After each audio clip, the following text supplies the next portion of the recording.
starting the show with Rockabilly all week because this Saturday, it's GPS Memphis. We're heading into Memphis and doing it up in a big, big way. Saturday, February 6th at 3 p.m. on Deep Tracks, Channel 27. I'll be there. Looking forward to that. Scope before we do. Oh, a little pre-scope. A little Gail Ann scope.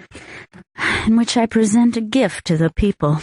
To the lovely people of the Twitterverse, which seems to be, I don't know, the latest thing that all the kids are talking about. Really big.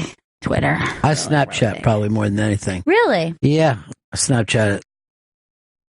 Yeah. But by myself. I don't want to do it with other people. I just snap a chat to myself.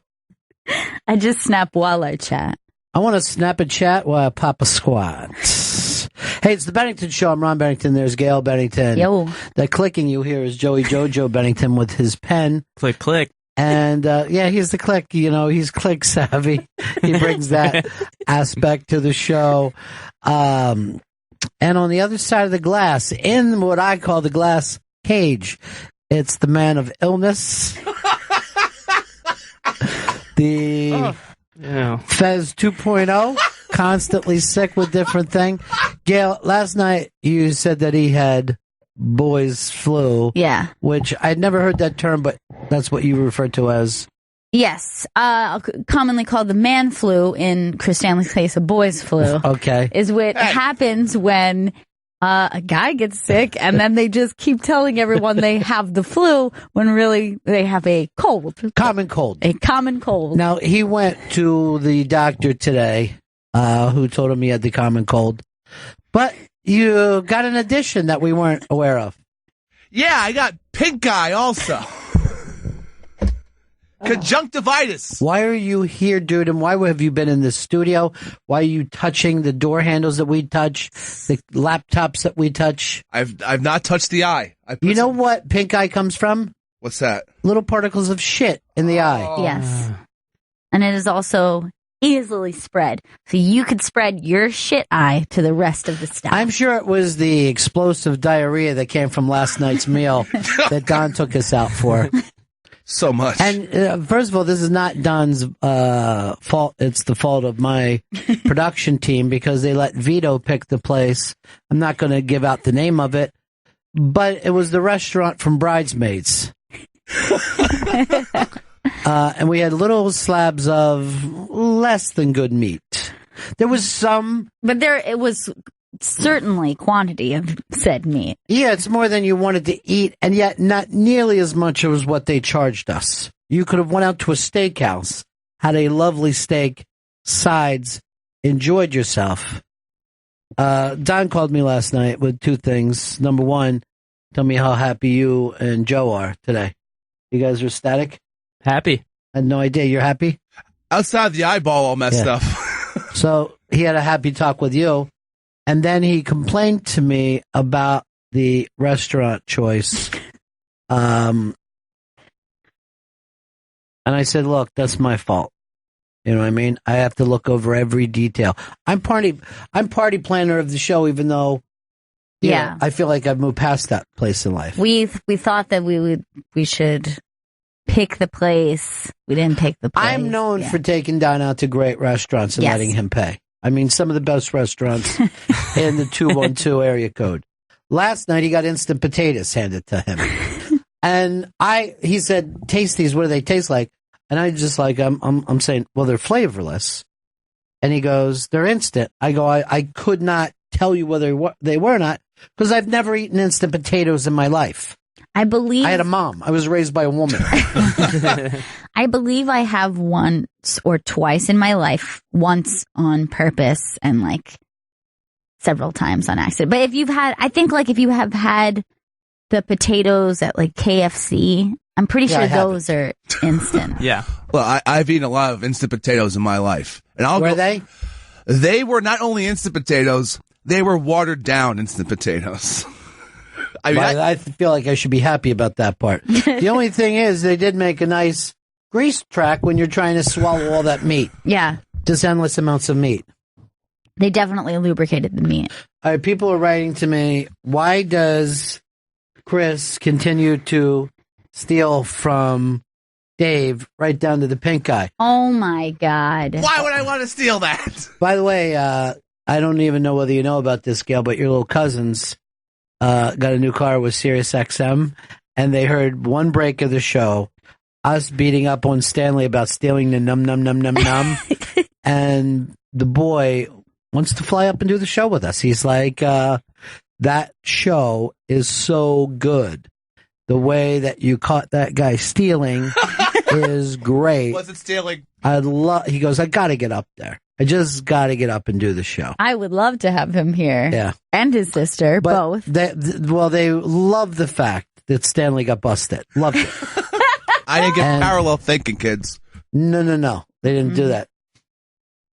And they say, who's the troll that's in there with you? The modern day troll. And I didn't know what they were talking about until they brought stealing the num num num. Yeah. But when I heard that story, I was laughing my ass off. And I got to get up. I want to come up. I like that a child could hear Chris being ripped on and then think, oh, this is something I could definitely get in on. Yes, like, this is something because it's a childish show.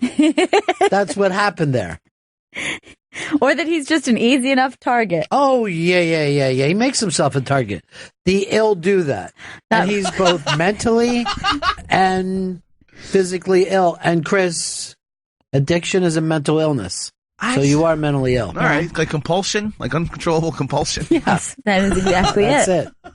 Uncontrollable compulsion. It's mental. Down to the fact that apparently you shit on a beer bottle and rubbed it in your eye. Oh, my God. That's how you got it? I don't know how this happened. You're wearing your Zach Galifianakis ripoff glasses. I wore before Galifianakis and The Hangover. These blue blockers are Stanley bullshit. original. I doubt it.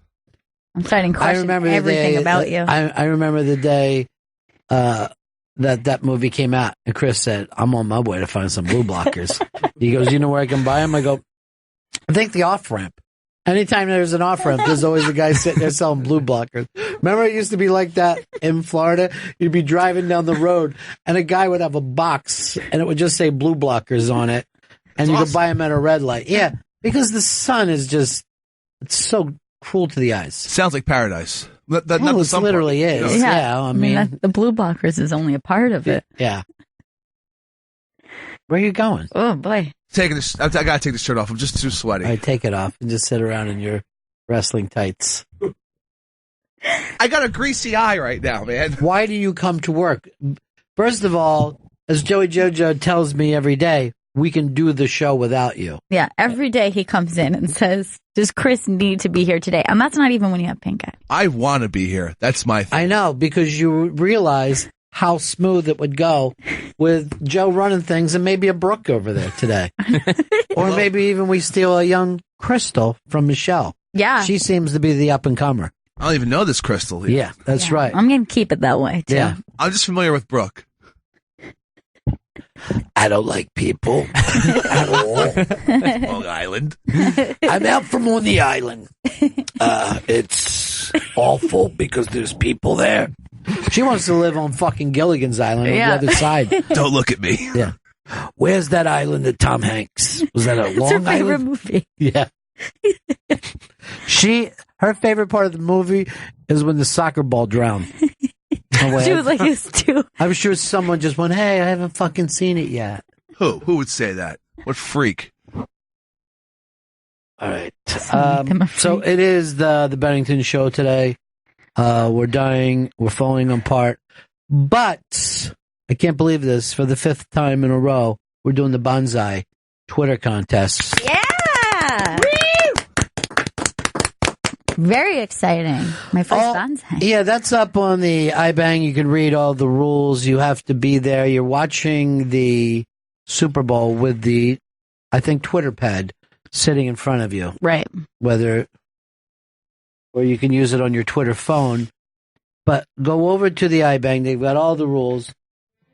You just got to be there for the first interception, and you immediately send the tweet Bonsai to the @Bennington show. Hashtag Bonsai. Hashtag Bonsai. Hashtag Bonsai to the Bennington show, and you win a ball signed by A member of the Hall of Fame, Mr. Emmett Smith, who was certainly the greatest runner of the 90s. Some people believe all time. Wow. That is a huge prize. It's unbelievable, and I'm sure he has whatever that brain disease is from playing the sport, so you're going to have a collectible before you know it. Make sure you go over the iBank and check this out. I'm going to try to win it this year. Me too. Yeah. Me 3. Well, I have a nephew named Emmett Smith, and I think it would just mean a lot to him if he got the ball. But the 5th annual #Bonsai. Now, we call this bonsai because I remember when I was a little kid playing for the Chi Crusaders, if there was an interception, that we would yell out bonsai, which means start blocking, Then as maybe 2-3 years into it, I went, now I think about it, I think we yelled Geronimo, not bonsai at all. So it's a misnamed contest. I love it. Yeah, but I'm fairly sure now that it was Geronimo.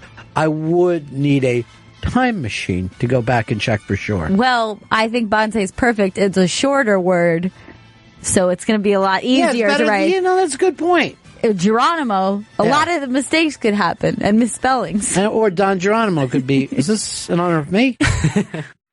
Yeah, this is clear. Yeah, we don't know Don Bonsai. I'm sure he's a great guy. I'd love to know If I was starting a morning show right now, I'd call myself Don Bonsai. I only talk like this. Hello. But that's, it's one of the few things I care about in this Super Bowl. Other than the halftime show with Coldplay. Yes. Somebody else. Several others. Yeah, who's the big girl, though?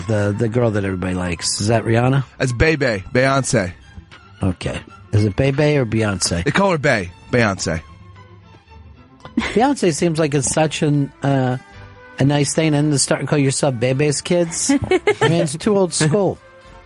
I call her Beyonce. And then maybe Uptown Funk is going to be there. He's definitely going to be there. Yeah, but could Coldplay pull off the Uptown Funk? Can they play it? Are they funky enough? Yeah. No, they're British and cold, so they got to get funky like a monkey. I saw Coldplay, and I believe that's his name, the lead singer. Yes. Or C-Play, as I sometimes call him. But he was with James Gordon singing in a car, right? You know how they do that thing? It had to be 17 minutes. I mean, you got to keep that bit a little lower. They've gotten so locked into it, it was most of the show. He's doing full sets with these people. If I could rule the world. I'm like, I don't think I want to know all your lyrics. They get a little weird. And is that up on the iBank? No, I just went to the wrong place. Oh, we have a site that we send all our stuff to. If I could rule the world. By the way, speaking of which, tonight, watch the Conan show. Our favorite Tom Segura is going to be on there. And we just love that guy. I can't wait. This is so exciting. It is exciting. I'm going to be watching. I'm hoping that Conan gets pink eye, takes the night off like a normal person would, and lets Tom Segura do the whole show. I'm actually getting paranoid. I feel like my left eye feels very dry right now. Yeah, I've been like that since we started. But it could also just be in my head. No, because yours looks like a little pinker than I remember. No. And one part of it is just straight chartreuse. Don't touch it. Touch it and rub it around, they say, is the best way to deal with it. I'm just using my mic to scratch it. Yeah, like these mics are probably filled with it because this filthy animal was in here setting up before the show.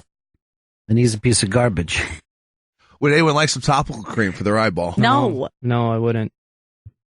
I don't like the fact that you even have it or that you have boys flu. No, it's good that I have it because it'll get my eyeball healthier. And the boys flu, that'll just, work itself out. How's it topical? Is it primary themed? Oh, man. Nice. None of his stuff's ever funny. Ever. Not once. You know what? I sit around, I've got the worst producing crew in history, but I was watching that Grease live control room. Have you seen that yet? No, I haven't seen it yet. Well, first of all, you saw the Grease show, which is just Grease. I don't care whether you love it or hate it. It's just Grease. It's like saying you saw the national anthem. But there's this bit of showing what this director was doing while it was going down.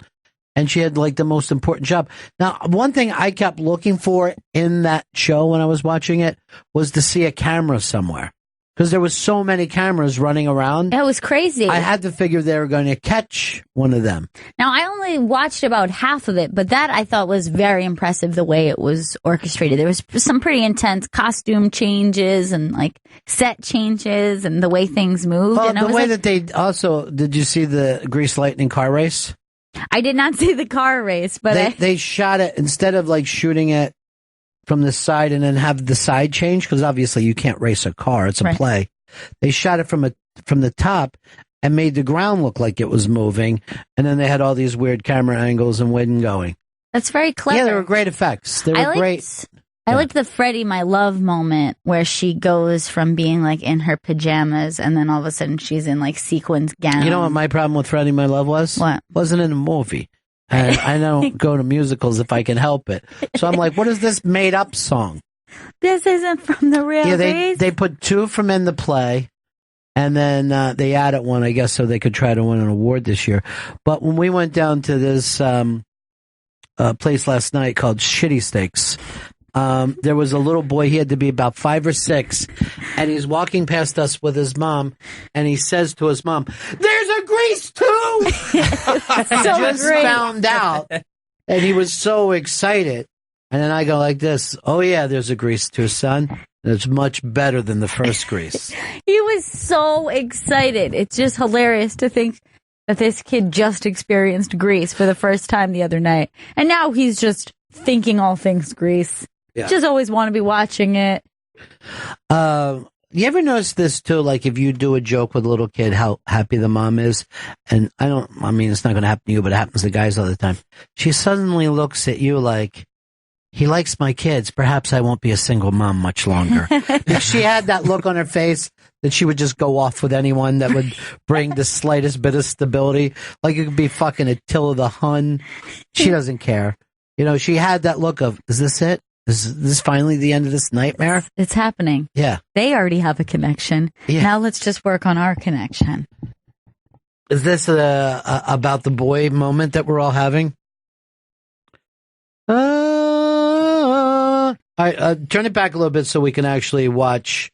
And you got to hear what this woman, how she's setting it up. All right, ready? And give me volume. 5, 6, go. 8, 2, 3, 4, A, 2, 3, 4. What? 1, That's 2, her directing. 3, B, 1, 2, 3, 4, 20. 2 bars, 2 beats. 2, 2, 3, 4, 1, 2, A. 1, 2, 3, 4, 21, 2, 3, 4, 22, 2, 3, 4, 1, 2, 3, A, 1, 2, 3, 4, B, 2 bars. So stop it. 2, she can't be doing that completely live. I mean, she can't be making those decisions. She must have learned this like they were dance steps. Yes. Memorized how it was going to happen, and then, you know, said it in there. So she's calling that out. Now, the only time I've ever seen that kind of crazy directing is when some NFL films will tell you what it's like to follow the ball in, you know, a ball game and then get reaction shots and stuff like that. Yeah, but the pacing of her having to keep pace to be musical herself in order to be able to move the shots. Normally in a film, when you're putting together a musical number like that, that's on the editor to then figure out. Absolutely true. You shoot everything and then let the editor do it, but she's editing in real time when you're doing it live like that. It's crazy. So I would imagine they had to run that so many times where she's calling out this like pre-prepared kind of. I mean, that had to start happening from, I mean, they practiced this for, like they said, 2 months. So why these people are acting like my dance steps and my lines, it's so hard. These people have to figure out, where do we put the cameras and at what point is that camera and how do you not shoot another camera? It's pretty exceptional from that point of view if you if you like broadcasting at all. You know what it reminded me of? Have you ever been to a concert and watched the guy who's in charge of the light show and it looks like he's playing a keyboard and he has to know the music. Yeah. And be able to play the lights that way. You would have to be a musical person in some sense. Something's floating around this room. I'm feeling like solid things I'm breathing in. Solid pink things I'm breathing in. I'm telling you, my eyes are getting dry and itchy. My throat's getting scratchy. Why do you come in when you're sick, dude? Stay home. You are not needed, Chris. In fact, Please. It helps the show when you're not here. I'm going to text that to Don. No, please don't do that, please. You're filthy. Your stomach's filled with rotting meat. It needs to come out at some point. I don't know what you're waiting for. You should have bridesmaids that last night. It was the only way to live with yourself. Oh. I had to say to the cab driver on the way home, you got a bucket up there just in case? I'm going to try to hold on. This is the best thing on the internet today. It's up on the iBang. And that's Hillary doing her... She's giving a speech the day after she had a .03 win. Now, this is her in New Hampshire. Now watch her. There she is giving the speech. Now look, slightly up above her to the left. This fucking dude is just sitting there eating some Hillary for President stickers behind her. He has stickers covering his face, and he's just making bizarre expressions. How is that person? It's the funniest thing ever. Well, he's in the middle of a crowd, so they can't get to him. I'm sure someone's screaming, "Get that motherfucker," but they can't. You have to know that you are being shot. Oh, yeah. He's doing it to fucking troll. He's doing it to be an asshole. I'm sure he's a Republican, but he's the funniest Republican in history. This guy's the man. Yeah. He is fucking hilarious. He's just sitting there chewing up her stickers. You don't think for a second he thinks he's helping. I don't know. I thought immediately it was a troll. You're the first one to put into my head that maybe he was a guy who was just fucking stupid. He's just weird. Just a weird guy who thinks, not only am I going to cover my face with the stickers, I'm gonna chew some up. That's probably the most helpful thing I could do. It's the same way a camel chews food. It's like exaggerated, long, round chews. Well, he's looks like he's gummed a couple of those stickers. I mean, that's not one in there. He's the fucking greatest. This dude. I mean, we can sit and analyze it, but it's perfection. This is like trying to analyze love. It just happens. There's nothing we can do about it. There's a magic. This kid's fucking magic, and we should be giving him a show. It's serious. He's just sitting chewing on different things. Always in the background, just beyond something important happening. Hey, is this room piss hot, or do I got some sickness from fucking Typhoid Mary over there? I think it was warmer than it usually is, but it's on. Yeah, it's on all right. I think we were all just sick from Chris. Oh, gosh. Sick of Chris? Same thing. Come on. I'm in my glass cage. You're going to take this whole show down. Who put me on a group text today about a studio setup? Joseph. That was me. I don't have your name in my phone. Oh, okay. I just have your 651. No. 3. No.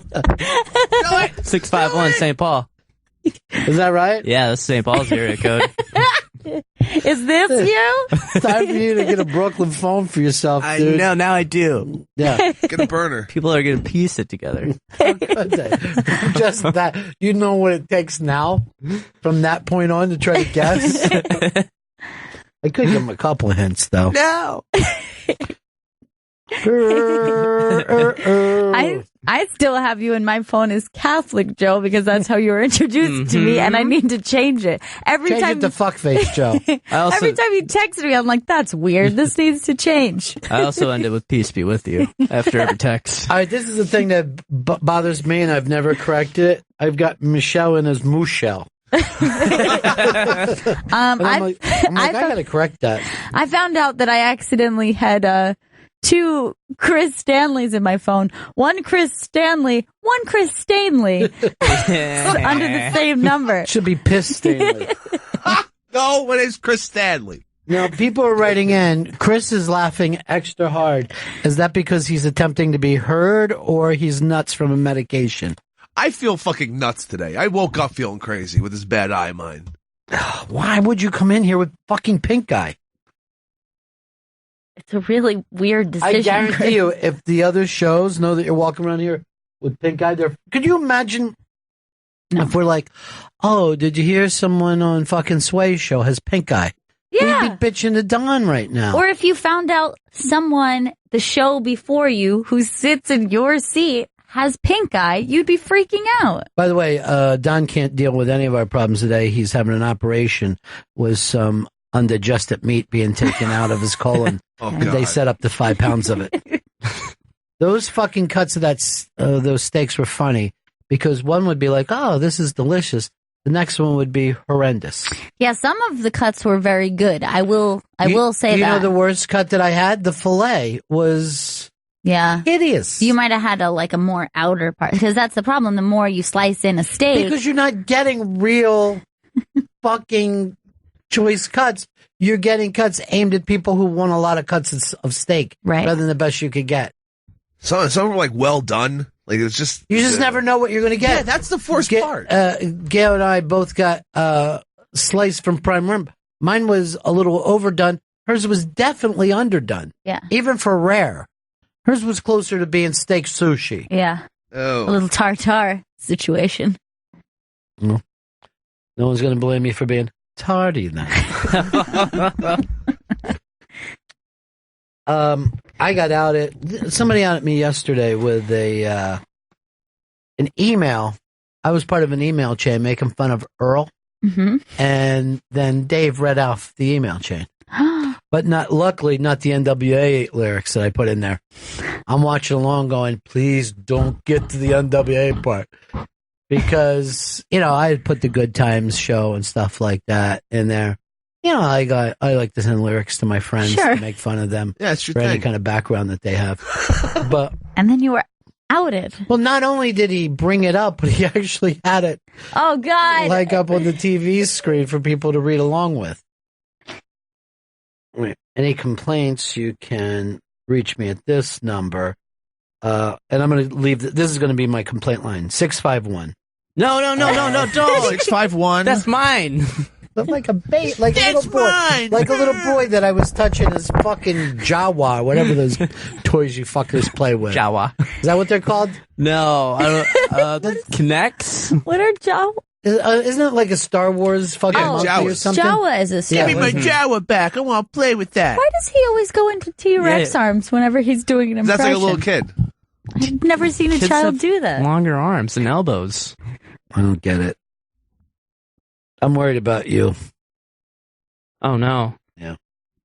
Maybe it was those fried bananas. Those threw me off yesterday. Now, you thought that the fried bananas were plantains. They were literally just fried bananas. They were fried bananas. I thought, when I saw that, what they were just kind of simplifying it for everyone else. But they actually were fried regular bananas. Yeah. Which I'm not going to lie. I didn't dislike them. Chris, how long have you been with the show? You know what they were? It was corny food. Where you deep fry anything and it's fine. It was pretty good. But the banana itself wasn't cooked. What you liked about it was an untouched banana in the middle of that. It wasn't a fried banana. It was dropped in that. Yes. And then you come out, and the outside, of course, is some kind of heart-stopping thing. But normally after a show, we spend the next day talking about how fantastic it was. 9 years. This past January is 9 years. Holy shit, that's embarrassing. And this is as good as you've got as a fucking producer. You still can't run a board properly? I run a board tight. Dude, are you fucking with me? Because I'll point it out every fucking time. I look over you, it always looks like it's your first day at it. 9 years. Anyone that fucking brags about running a board tight, you'd be gone the next day. I know people who would, the slightest fucking off thing, there would be a meeting after the fact of the voice dropping down. Even when we were cutting the GPS, we're supposed to give them a little distance because they edit. Nothing in there. You hear songs dropping down too soon. Our voices crashing in. It's fucking insane. But that's pink eye. It makes you feel like everything's good in life. How long have you had pink eye? 9 years. For sometimes he has pink nose, pink ear, pink cock. Yeah. Runs all around. He usually has pink cock, to be honest. Oh! Gail knows what his cock looks like!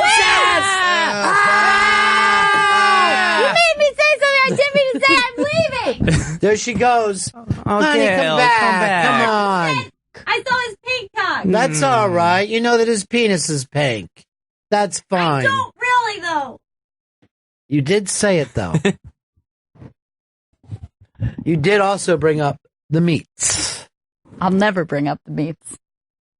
She's got the meats. Gotta talk to meats. And then we go out for an endless supply of meats last night. When you know my feeling about the meats. Even though it's EE.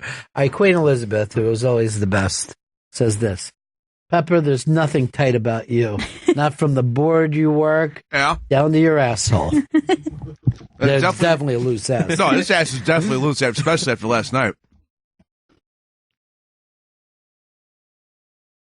No, make sure we look and see if Bunny Kickbutt's news is correct. Oh, that's so sad if it's true. Got all the fun. So anyway, Tom Segura tonight. I'll be watching Faux Show. Yeah, me too. I think, what is he on Twitter? At Tom Segura? Yes, that's Tom Segura. Make sure you write to him and say, have a great show tonight. Everybody at Bennington's going to be watching and loving it up. All right, this is some really sad news. Of course, when you're 92 years old, you live a great life. But Bob Elliott, who is Chris Elliott's dad, Abby Elliott's grandfather, passed away. Oh, no. Really one of the great comedic times. Yeah, put that picture back up there of the great Bob and Ray duo. Guys that were really kind of radio guys more than they ever were in front of an audience. Yeah. They worked together in radio for many years writing these bits, and it's some of the finest comedy even still today. It's very smart, very bright. And then really, I mean, he had to be such a funny guy that the entire family is some version of funny, but passed away today. Chris Elliott, one of our favorite guests we've ever had on the show. Yeah, I just adore him. And Bob Elliott was so funny on Get a Life. That was my introduction. Oh, yeah, to him. yeah. I didn't even think of that. Yeah. That they came in and worked together. But I would say, I don't know where we're going with all this. Just please put up the Bob and Ray stuff early on. The stuff is available on albums, and they would come on, different variety shows and do it. And I always thought that they were so hilarious. And I remember being so little that I couldn't understand how a comedy team could get mad at each other and not stay mad. Like, I never got that aspect. Like, that dude, he's really ruining the show for everybody here. But had to be so funny, even at home, for Chris to pick up that thing that, okay, it's okay to be weird and funny and stuff. Absolutely. You can tell that it's passed down in their family for sure. Passed down, but never the same with each generation, which is great. And that's that thing. They've got that thing for humor where they're not copying each other at all, not copying each other's style, not copying each other's tone at all. But the comedy team is gone these days. I guess it's been replaced somewhat by improv, troops. Yeah. But two guys going out there and locking that timing down is kind of a lost art. Well, you can hear it on our show where people are crashing in, where you're like, if you're truly listening, you would let that joke breathe. It's a very tough thing to pull off. Really, really, really great performers, though. All right, so that's up. We'll get something up on the Interrobang about that today. But I've had the feeling, I haven't seen him in a long time. I've had the feeling that he's been sick for a lot of years. Yeah. But the family obviously keeps it as family business. But we'll have something up on the iBang in just a little bit. This is interesting news. Lady Gaga is singing the national anthem at the Super Bowl, and we were saying how no one has gone from being avant-garde to just mainstream as fast as her. Yeah, it happened pretty fast where she seemed to have dropped that kind of I'm one of the weirdos thing. Yeah, I'm my fans are the little monsters and I'm wearing a meat suit to now that I'm just singing the national anthem before the Super Bowl. Probably the most mainstream thing that you could ever do as a singer. Although one of the Grammys, the Grammy Awards, they haven't happened yet, right? No, they haven't happened, and they're coming up soon. But yeah, they haven't happened I yet. believe the 15th. Okay. 15th. She's going to be doing a tribute to Bowie at that, I think. I heard that, I yeah. have a feeling it's going to be very 80s Bowie. That's my belief. I think we're going to go from Let's Dance straight into Modern Love. Well, she's definitely a pop star. You know, Yeah. she has always. Well, that's the other thing is Nile Rodgers is going to do it with her. And I think that was his era of being with David Bowie. Right. Which, in terms of fame, actually catapulted Bowie. You know, he was bigger in the 80s than he ever was in the 70s. Yeah, which, you know, if you're a Bowie fan, I think those songs are probably, or at least that time period, a lot of times it was people's least favorite. But if you go back and listen to those songs, you know, for what they were and comparing it to other pop songs, They're of the catchy time, as hell, they're yeah. really catchy, yeah. Yeah. Particularly since everybody else in that era was doing some version of Bowie. You know, Duran Duran, to me, Bowie and Roxy Music were their parents. Right. They could say, this is my dad, Bowie, my mom, Brian Ferry. So, and my name is Roxy. Who's running your phones today? Phone screen's coming in at 1 p.m. I'm doing double duty today. I haven't gone to the phones at all, so you're not doing any duty. But who's the phone screener supposed to be? I was just told they're going to find someone to send. I feel bad about you being in that room with that person. Should I just not let them in? Should I just tell them to leave? Well, you can send them into this room. Okay. Yeah. What you can do. Okay. And then we'll tell them the bad news. Okay. That they'll be taking a martini lunch, as we like to call it in Midtown. Yeah. And they won't be quarantined with this sickly boy. Or as Don always says to me, I'm having a couple of bumps delivered if you want to stop by my office. I was saying that, you know. You need some go-go. Here's the place to hang. Yeah. Yeah. Oh, that's what he meant by go. Yeah. I didn't know what he meant. Yeah.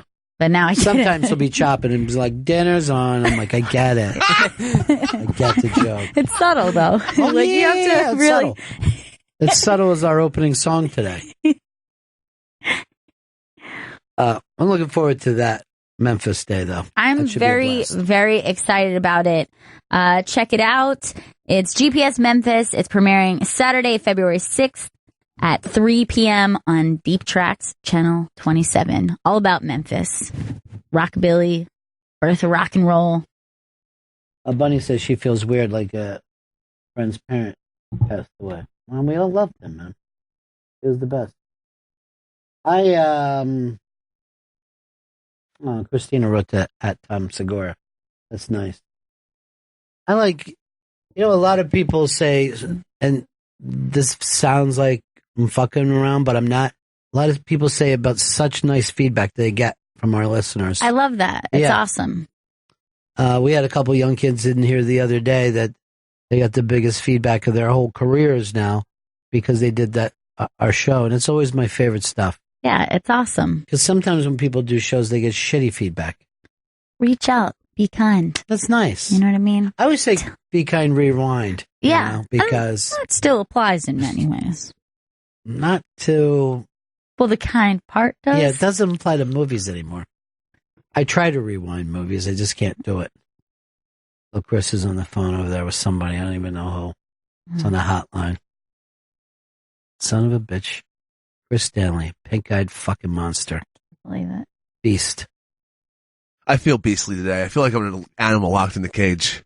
But do you feel like now your physicality finally fully encompasses the way you are mentally? Like You gotta do a it's like pink-eyed scope. Let me take off your glasses. Let me see how good it is. It's hard Okay. for me to see from here, but it looks like you got punched in your eye. It's not even just the color, but the swollen underneath. By the way, you're headphones just touched your pink eye. We're going to throw these headphones By the out. way, those aren't his headphones. They belong to everybody. I'll get another pair of headphones They for just everybody. covered his pink eye for a second. You're going to get another pair of headphones and discuss those. That's what we're fucking saying to you. Joe's face, knowing he usually uses those Those headphones. are my headphones. Yeah. And it's like Gail says, it's going to just look like his pink dick that she's seen so many times. No. Who's on the hotline, Pinky? Pinky Lee. Rob Johnny's on the hotline. Johnny. Hey, Johnny. I would just pray that somehow those headphones find their way onto little Jimmy Norton's head and Chris Stanley gives Jimmy Norton pink eye, because it would probably be the greatest rant you're ever going to hear in your life. And ruin his entire great comedy tour that he's doing. Yeah. That would be tremendous. He's going to do the tour. Everything's fine. These headphones are going to be burned after the show. Well, after the show, Vito's taking us all out for chalk. So you want to be part of that.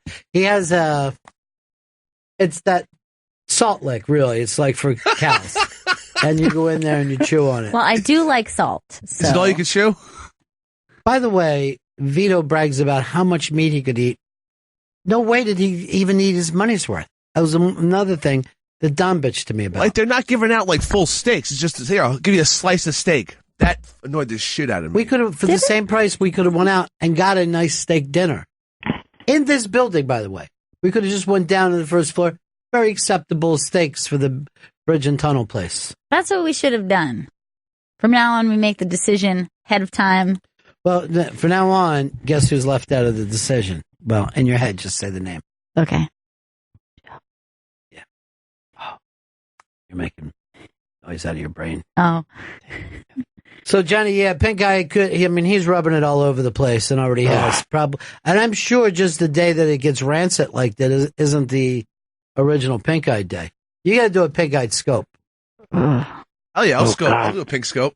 Yeah. My eyes would itch if I watched a pink eye scope. Yeah, you got to watch it. You gotta watch it.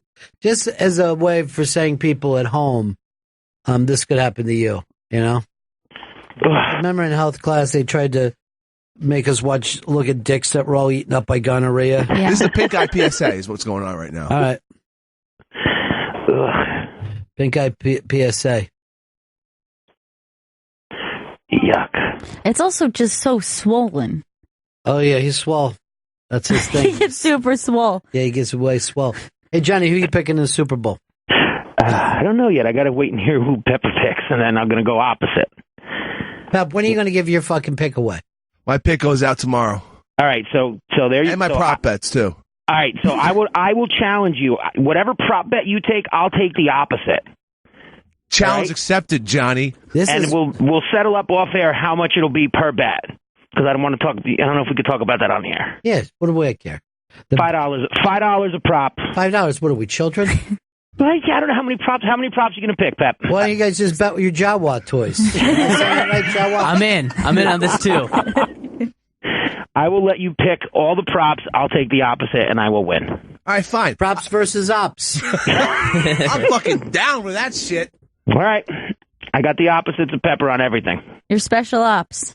That feels almost like Johnny's cheating, though. You know? When this blows up in Hard Rock's face, I'll never stop laughing. Ever. I doubt if you'll live through the weekend. That's what I'm hoping for. I'm really falling apart here. Are you gonna booze it up big since this is your last weekend? You're gonna get a weekend. You're gonna get 2 months. You should start early. Booze. Yeah. Should I start early? Should I just crack some of that decibel wine? Maybe Friday you start. All right, let's fucking go Stay down. away from the nice wine. Go back to your regular rock gut. Okay. Drink that thing drink Sterno like you normally fucking do. Love that decibel wine. Why would you bring that up right after the word Sterno? What don't you get about branding? Not a lot. Well, you run such a tight board. He's something. He's fucking something. Literally. Yeah. He's going to be scoping up so you can see his pink eye, folks. Oof. So it's pink eye PSA with Chris. Well, it's really witty, Chris. I'm fucking proud of you. Thank you. I don't even have you up on mine. Are you up? Just went up. Did you get the alert right now? Now, why am I not getting the alert? There it goes. Jesus Christ, my hair is sweaty as fuck. Yes, and that's every day, by the way. All right, let's see. Oh, my God, my eye looks... I haven't even looked at myself in the mirror in a while. Oh. I just had my... Oh, God. It's go a little weepy. closer. It's Get a little closer. really weepy. There. Oh. Yeah, as close as you can get. I'm gonna move the lighting so it's better. I don't know if that's pink eye or if that's the beginning of a tumor, an eye tumor, maybe. To me, it looks like Angels in America. This is the most... The amount of fucking eye snot that you got, dude. It's not even so much pink as it is snotty. Have you tried to taste any of that eye snot? No, Johnny, I'm not going to do that. You should, give dude. myself pink mouth. This looks like Grease Live right now. Yeah, it's a great outfit, too, yeah. Right? Check it out. Come on, pink eye, you're such a gross fuck. I don't want to be like this. Oh, God. You're like the roach alien from Men in Black. Centaur eye. Caught a load in the eye, huh? That comes from DDD. He just rubbed his eye juice. Everything's contaminated now. Little Jimmy is going to destroy you. Then one person just writes Stella. Goes with the stink guy. Oh, man, my eye itches. He can't read his comments. Carla called him Jizz Eye. Oh, look like at it. Shit Eye. Jizz Eye, the sailor man. Oh, God. Yeah, keep doing it as close as you can get. Oh, God. Pussy Wall's Eye. Are you still wearing your wrestling leotard? Chris, is that the same wrestling leotard or do you have difference? I got difference. Hey, Greaseball. It's sickness, not grease. Now we know how he pays off his bookie by sucking his dick.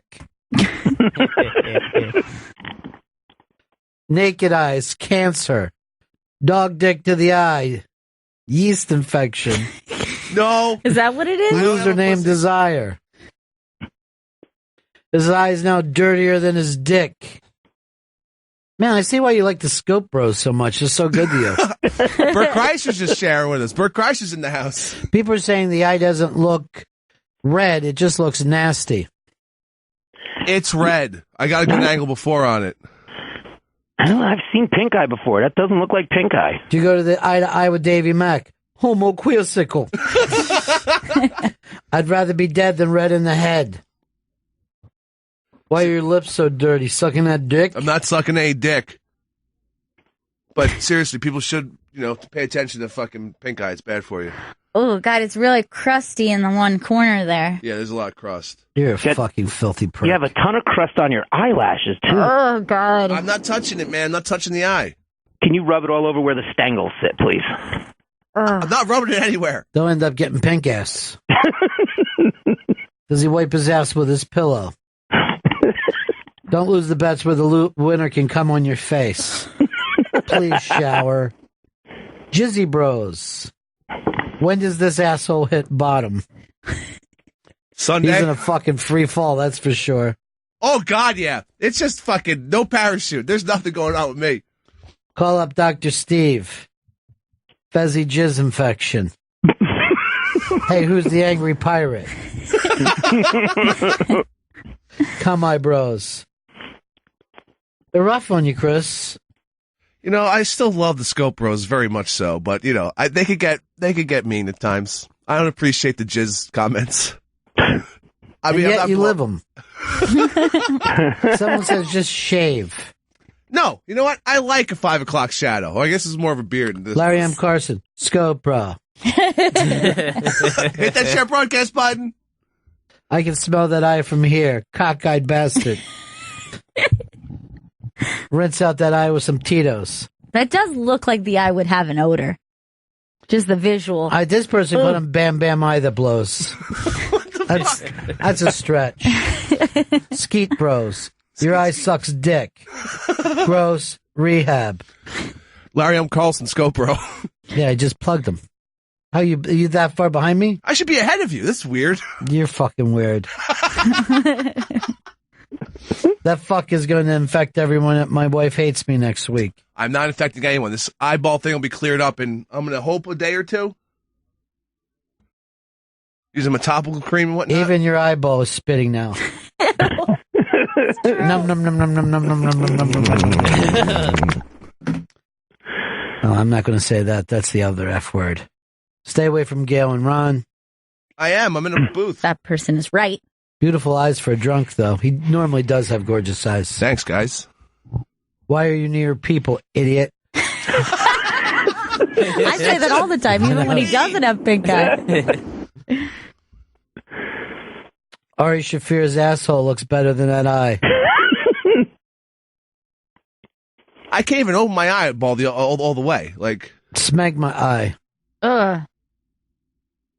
That's the good eye you're showing. I wanted to show for difference. Good and bad. Chris tried to kiss Gail, Ron. That's the secret? Way worse. Way fucking worse. You get pink eye from eating a gay guy starfish. I cleared that up. Fez 2, the eyeball. Eyes like a centaur. Tin Man is calling for a Hicks instead of an oil can. You are greasy. Oh, the Show us your dick for comparison's sake. Look at my pink dick. That's what he screamed at Gail before sending her pink dick pics. No! I didn't want to see it. This one just said, eyes without a phrase. Old drippy eye.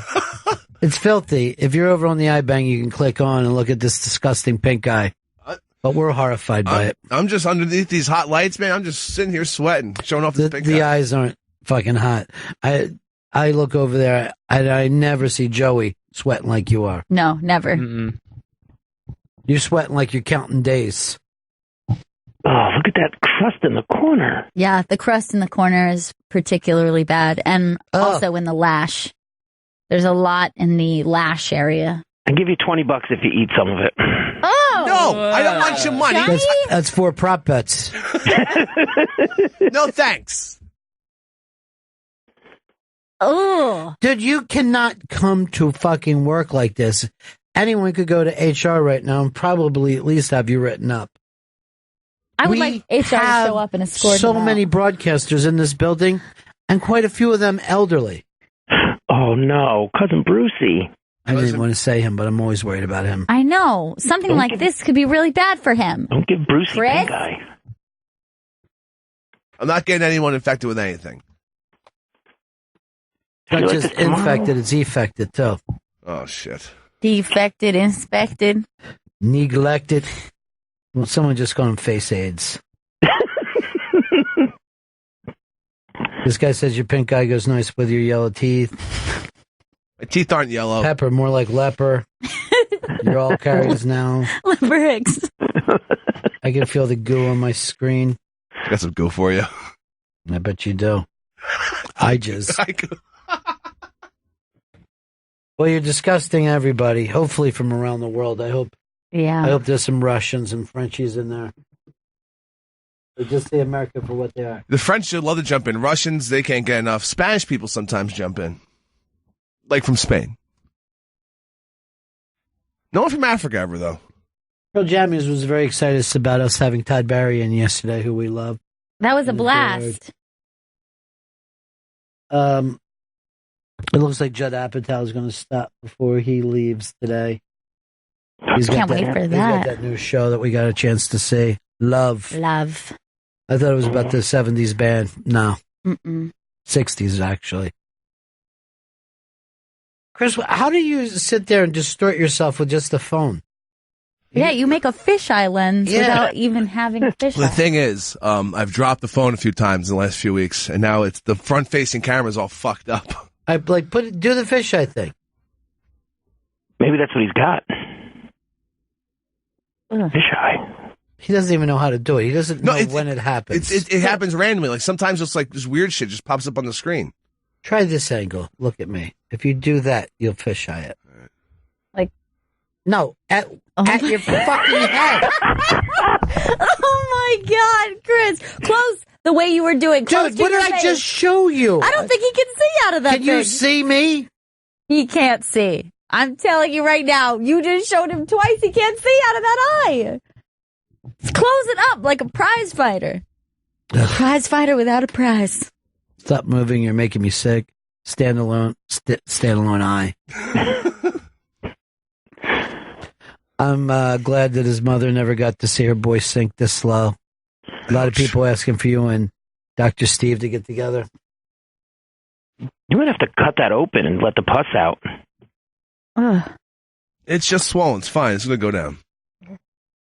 Why would anybody believe you about anything? I don't believe him. I really don't. I feel like I'm pretty on point about this one. He's pre-med, wasn't he? Dude, remember last night I gave him like a little piece of something. I said, just put it on your plate and give me I gave him some dessert. I said, give me my fucking spoon back. He was ready to lick off my spoon. Yes. Fucking pink eye. And even the fact that he touched your spoon now, I mean, we didn't realize that was a problem in itself. Sandy just walked by and said hi. Oh, we got to get her on sometime soon. I would love that. Yeah. I've had her on a few times. It's always great. Mm-hmm.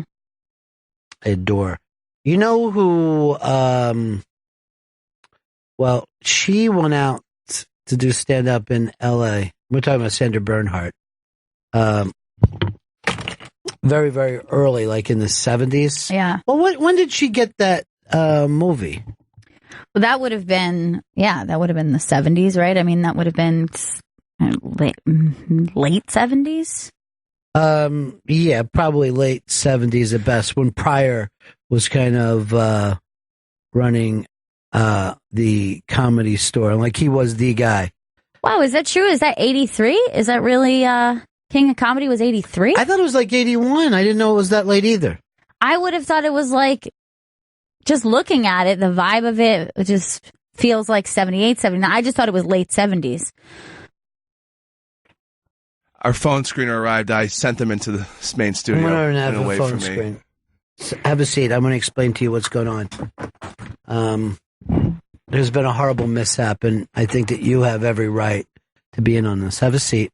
Tell everybody your name, darling. My name's Christine. Christine, you work with a bunch of different shows? I work all over the place. What are some of the shows that you normally do? Inside Hour. Later today, I'm going to be on Michelangelo Signorelli.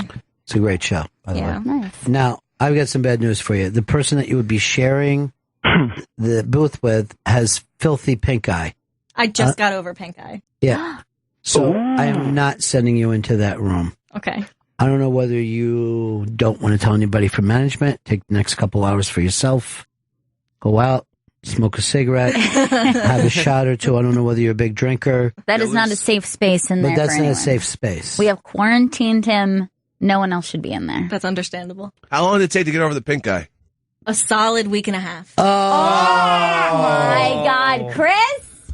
Solid week and a half. None more, none less. Where do you think you got it from? Here? I think it's just nasty New York. I never get it. I lived here for 15 years. I've gotten sick 3 times. This is my first winter working in New York. Wow. So my immune system's Where are you not from? solid yet. I'm just from Jersey. Okay. Yeah. And you're going to call this place nasty. Where do you get off? So it's up to you. You can get out of here. We'll act like you were here the whole time. You did great. All right. I just can't have you near him. Okay, I feel bad appreciate about it. No one should be in It there. was so nice to meet you. Best luck. I hope we get to work together under different circumstances. I'm always around. Okay. We'll see you. Take care. Thanks so much. Bye. Don't talk to her. I don't even want you to speak to her. So here's the thing. If there's so many people that work around in these pools, we could easily take one of them and put Vito back in the pool if he doesn't work out, right? Without having to fire anybody or making a big deal out of it. Yeah. Or is it he assigned here, so he's got to make it work? He's assigned to us. He works with us. He's not in the pool. No, he's not in the pool now. But I'm saying, if it doesn't work out, I mean, we're having a little struggle with him. Wouldn't it be just as easy not to fire him and have that bad situation? But he's back in the pool. You're being quiet now. You don't want to talk. No, I don't want to talk about that. That's terrible. I feel technically that can work. Because, I mean, he's a pool boy, right? I can't have you on my side. You're fucking disgusting. You don't want to be associated with that. But he's struggling getting up and getting the prep stuff going. That's his trouble right now. Nobody takes him on and helps him. Everyone's taking him on and helping him. Well, that makes it even sound worse. Why do you want to take it upon yourself? You want full responsibility? Because I can't have Joe work with him. Joe's already struggling with his own stuff. I can work with him, yeah. I would love to work with Gail. Or do you just like to chill and relax? 'Cause I had to take him off of even, I was going to have him jump around with Gurion. I had to take him off that. I will work with him, yeah. You know why? Why? Bad steaks. I can't have mistakes made. I call them mistakes. And I already got Chris. Oh, Chris, you're done. Your phone. We can't hear you. We can't hear you. Yeah. I was going to restart in a little bit. Hey, Tightboard. Yeah. You got to fucking hit the on button. See, this is the thing with you, Gail. You don't exactly express. Like, you lean back and make faces, but you don't say. I will take on Vito, helping Vito, and making sure we are happy with Vito. I will take it on. He's not all that into it, though. I think he is. And I'm going to work with him to make sure that you're happy with him. I'm going to put him right here near my... Here's what I worry about. If that happened, it exposes Joe. You know what I mean? Like right now, Joe isn't faster than the bear, but he's faster than the slowest guy. Right. That's why I think he's keeping Vito down. Because that way, that's a nice block between him and the world. Right. Well, I don't want that. I don't want to expose Joe. I would say maybe Joe should be under Chris's wing, but I don't. No, I can't risk. I would him. Destroy Joe by putting him under Chris. Yeah, that would not be a good or healthy wing to be under. He'd get some sort of bird flu. Coming in. This place is amazing today. I'd look into it, but I don't want to get near them because get near them. They're not our guests. Oh, okay, good. Spread your stay sickness. Away from Apatow. That's your number one thing to do. Hey, I hear Open Mike Eagle got a lot of love. Everybody's always crazy about him. Oh, yeah, I'm crazy about him. Apparently, he was out at Riot, the Riot LA Fest, and the wrap-up had a lot of big love for him. Good. He deserves love. All right, let's break here. We'll be right back. Bennington. Hey, it's the Bennington Show this Saturday. It's GPS Memphis. That's where we're going to get into those rockabilly sounds. Before that happens, Gail Ann will be doing a scope and letting you know how you can win that signed Bennington t-shirt. GPS Memphis, Saturday, February 6th, 3 p.m., Deep Tracks, Channel 27. And for the pre-show scope, follow at the iBang. And I'll be giving away a very special prize. I will show you how to win. Chris, have you been touching the mics in here? No, I have not touched the mics in there. Because I am in full dryness in the eye now. Complete dryness. Me too. I think you should have stayed home. I can feel the infection moving through my body. But you know what? Medicine has come so far. They've come up with the first test tube meatball that's been made.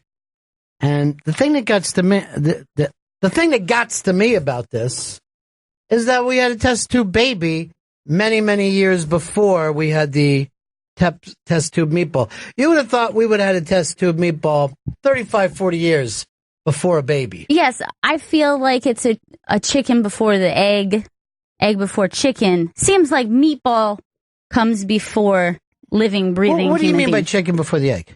So, the saying, what comes first, the chicken or the egg? The egg comes first. It's easy. All right, I already solved that one. Who laid the egg? I don't know. It's just in the fridge. You take it out. You have it. You got to have an egg there. You got to have an egg before you have a chicken. Oh, I didn't know people struggled with that. I wish they would have came to me with it. Yeah. Yeah, egg came first. I don't know who laid it, though. That's where I'm confused. That part doesn't matter. Who laid it? What matters is we're getting a chicken out of that egg. You know? I guess a dinosaur laid that egg. And then that dinosaur. And they also say that dinosaurs are birds now. Which I don't believe for a second. Maybe a pterodactyl became a bird, but not one of those big fat ass dinosaurs. Have you ever seen a pterodactyl? You ever want to see a pterodactyl? What's that from? The Point. I wish that was on right now. Me too. I could watch that anytime and listen to that soundtrack. which I don't want to brag, but I do have on vinyl. You do have on vinyl? I do have Nielsen's The Point on He was vinyl. the greatest, man. Yeah, I love all those songs. I can't believe, though, that that we're finally getting around to test tube food. So you guys are going to be saying to your grandchildren, you're not going to believe this, but one time food used to be animals. Because we're not going to be eating animals in the future. It's just not going to happen. This is something, like, as annoying as the vegans and vegetarians seem, the future doesn't set up that there's going to be animals that humans eat. Yeah, we're going to figure it out. And I guess, I don't know if we figured it out for the best either. We're just going to be eating something else. Well, that's what I'm wondering. Do you think it would be an improvement? Like if you didn't have to. It's up to you whether you see science as an improvement. I'm sure anyone from any other time would look at the time that we live in and say, okay, they got some good things, but they got a lot of disgusting things too. Right. Because for me, I would like. I'm not. It's not that I would want to be a vegan, but my thing would be if I could just ethically, everything I could eat was ethical, I would be fine with that. But it's too difficult to do across the board. All right, but what about this? Because this is the way to change that. You got to come up with asparagus that tastes like fried chicken. Yes. And the day that happens, texture, the confidence that you feel after eating fried chicken. Because really, you never feel better than eating fried chicken. And when you're done, you're like this. I think I'm going to start on a novel. You actually feel that good about yourself. Yes. You get some kind of southern fried confidence that you never get from eating a salad. No. When you're super hungry, there's nothing that's going to make you feel better if you've gone too long without a meal and then you just have carbs and meat. Those are the only options. No amount of fruit or vegetable can bring you back from what you have done to yourself. But because fruit and vegetables doesn't make you feel like your mommy loves you. Right. And that's the way the other food feels. Every time I eat a vegetable, I just think, I guess my mom didn't love me. If I have to eat this. Yeah. But then if you sit down and eat a biscuit, you're like, mommy loves a good baby. So that's the problem we have, and that's why they are working on making a meatball sandwich in a test tube. Yes. It's going to be a long, thin meatball sandwich, but it will be a meatball sandwich. Yes, you will be able to eat a meatball parm sandwich completely artificially. Would you do it? Would you feel weird about it? No. Dude, I grew up eating fucking sugary cereals. What do I care where it came from? I mean, the trust that we must have put into the good folks in Battle Creek. And because I remember when cereal wasn't even like it had the word sugar in it, like it was a positive. Yeah, that was kind of, I feel like that had just started ending in the 80s, where they had started switching those names over, but everything was like Sugar Crisp and Sugar Pops. I ate one cereal, it was just called Sugar Cubes. And it was just a bunch of sugar cubes with milk on it. Here's the thing, it was fucking delicious. Yeah. It tasted like little milky sugar cubes. And then there would be a cartoon to tell you, little milky sugar cubes. Who needs friends with little milky sugar cubes? I mean, I think probably cereal is the only, like, baby food that adults hold on to. Like, you could wake up in the middle of the night and think, I better get a bowl of cereal. Yeah. You know? I still feel comfortable eating it at any time of the day. Except for in public. I will never order a bowl of cereal in a diner. I feel like it's private food. I've never done it. They sell it in a diner and they go, like, even like in a hotel lobby, you can get like, some cereal and milk before you leave. And you're like, not with everyone here. I don't want to be If it was in my room, I'd do it in a heartbeat. The only experience I had doing it was at the dining hall of my college. And I thought, maybe today is not a heavy breakfast day. Maybe I'm just going to get some cereal. And I felt so weird eating it in the middle of a cafeteria. It feels like a very private, intimate food to be eating. It is. And I think it could be due to the dribbling of the milk. I don't know what it is, but you look like an infant. Eating cereal in public is like having pajamas on in public. It feels like it's not something a grown person wants to do. And we have milk down here. We could have like little bowls of cereal after the show. Sure. For energy purposes before we go and do the next thing. We never do it. No.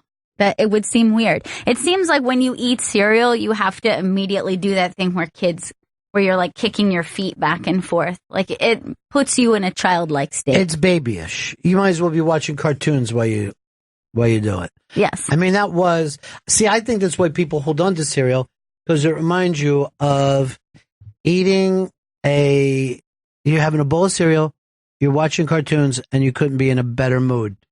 And you're kind of spacey at the time. Like, you're not in your full senses when you're a little kid doing it. It's kind of like having a buzz on. Yes, exactly. You're able to just shut down for a couple minutes because you don't need to think while you eat that food. Do you ever wish that you could be in a time machine, go back and tell you, stop it with the cereal, dude? Just stop watching cartoons and sit. There are some people who are working towards my future, and you're not one of them. It's useless. Just go back and just see yourself on a couch and call yourself a loser and demand that you get up. Get up. You're starting terrible lessons for yourself that you'll never be able to shake. But I do wish I could get that feeling that I have of just complete comfort. Cereal, cartoon, that I don't even give a shit about. You know what I mean? Yeah, you never are able to get that sensation back. The sensation of not really having anything to do or worry about because everything is taken care of for you. But here's the other thing. You feel like you're doing the best you can at that age. Like you feel like, oh, I've earned this time. You know what I mean? I've earned my cereal and cartoon time. When I hear people say, oh, I loved the cartoons so much when I was a kid, I'm like, I don't think I loved them, but I watched about 1 million hours of them. Oh, yeah. That is one of those things where I don't think I was ever like falling out laughing watching cartoons. I know I never once did. I don't think I ever once laughed. But yeah, you get that buzz feeling of just like, you know, it's almost the nods. Yeah. You're in and out. The kitty nods. The only thing that can draw you out of is somebody coming in and changing the channel, you know? If you looked over and you saw news or a football game where seconds before you were just watching colors. Let's go to Craig over here. Craig, Connecticut. Hello, Benningtons. How are you today? What's up? You know, a fun fact, I learned that there were more pigs in Iowa than people. Yeah, there definitely are. Between pigs and cows, they were even saying the amount of vegetables that we feed them compared to the amount of protein that we get out of them is what's fucking up the planet. They're eating all our fruits and vegetables. If we stop feeding pigs, we could feed Africans. Oh, and yeah. We're like, no, we'd rather feed these pigs. Oh, you guys must really like pigs. No, we're going to eat those pigs. I would imagine if you had to look at the daily consumption of cows in the U.S., of what they eat, grain or corn or whatever, and they compare that to the amount of starving people, and it would be very depressing. Here's the deal with pigs and cows. They both take up room, and then the crops that they eat take up room. So and then those things have to be driven around. It takes energy back instead of us just eating what the pigs and cows eat, which eventually is what the reason why we eat them. You know what I mean? That's the reason why. They're so full of nutrients of things we should be consuming. And we get some of that by eating them. Hey, Ron, have you ever seen, like, the videos where they show a mouse growing an ear on its back? Yeah, sure.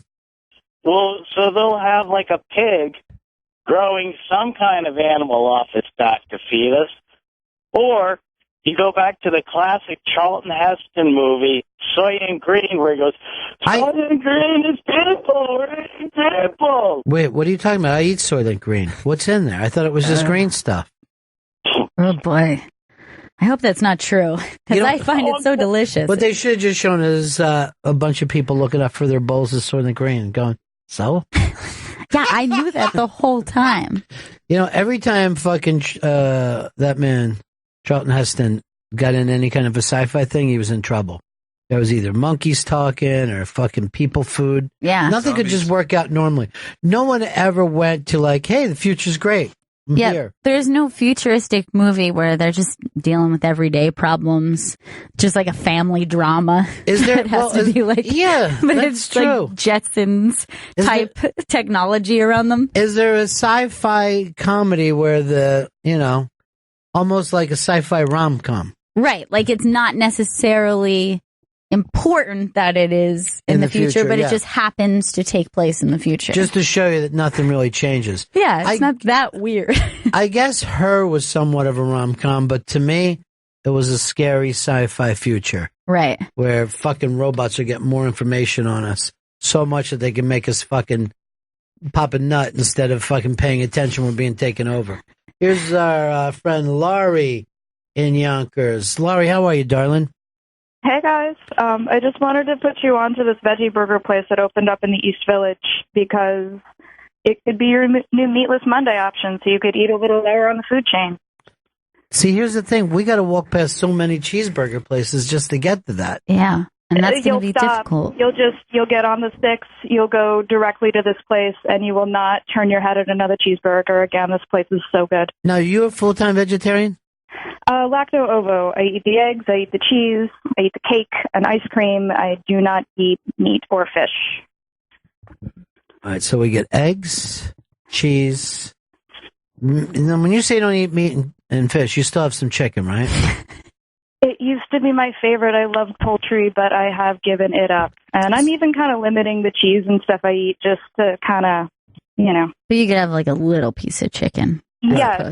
No, okay. No, I'm doing, afraid Steph? that I would go, just be a chickenitarian if I ate a little bit of chicken. I'll tell you this. When duck is done properly, it might be the best thing in the world. I agree. What do you think would be the most difficult meat to give up if you were have to go vegetarian? I'd probably say all meat. Yeah. I think for me it would be pork. Pork.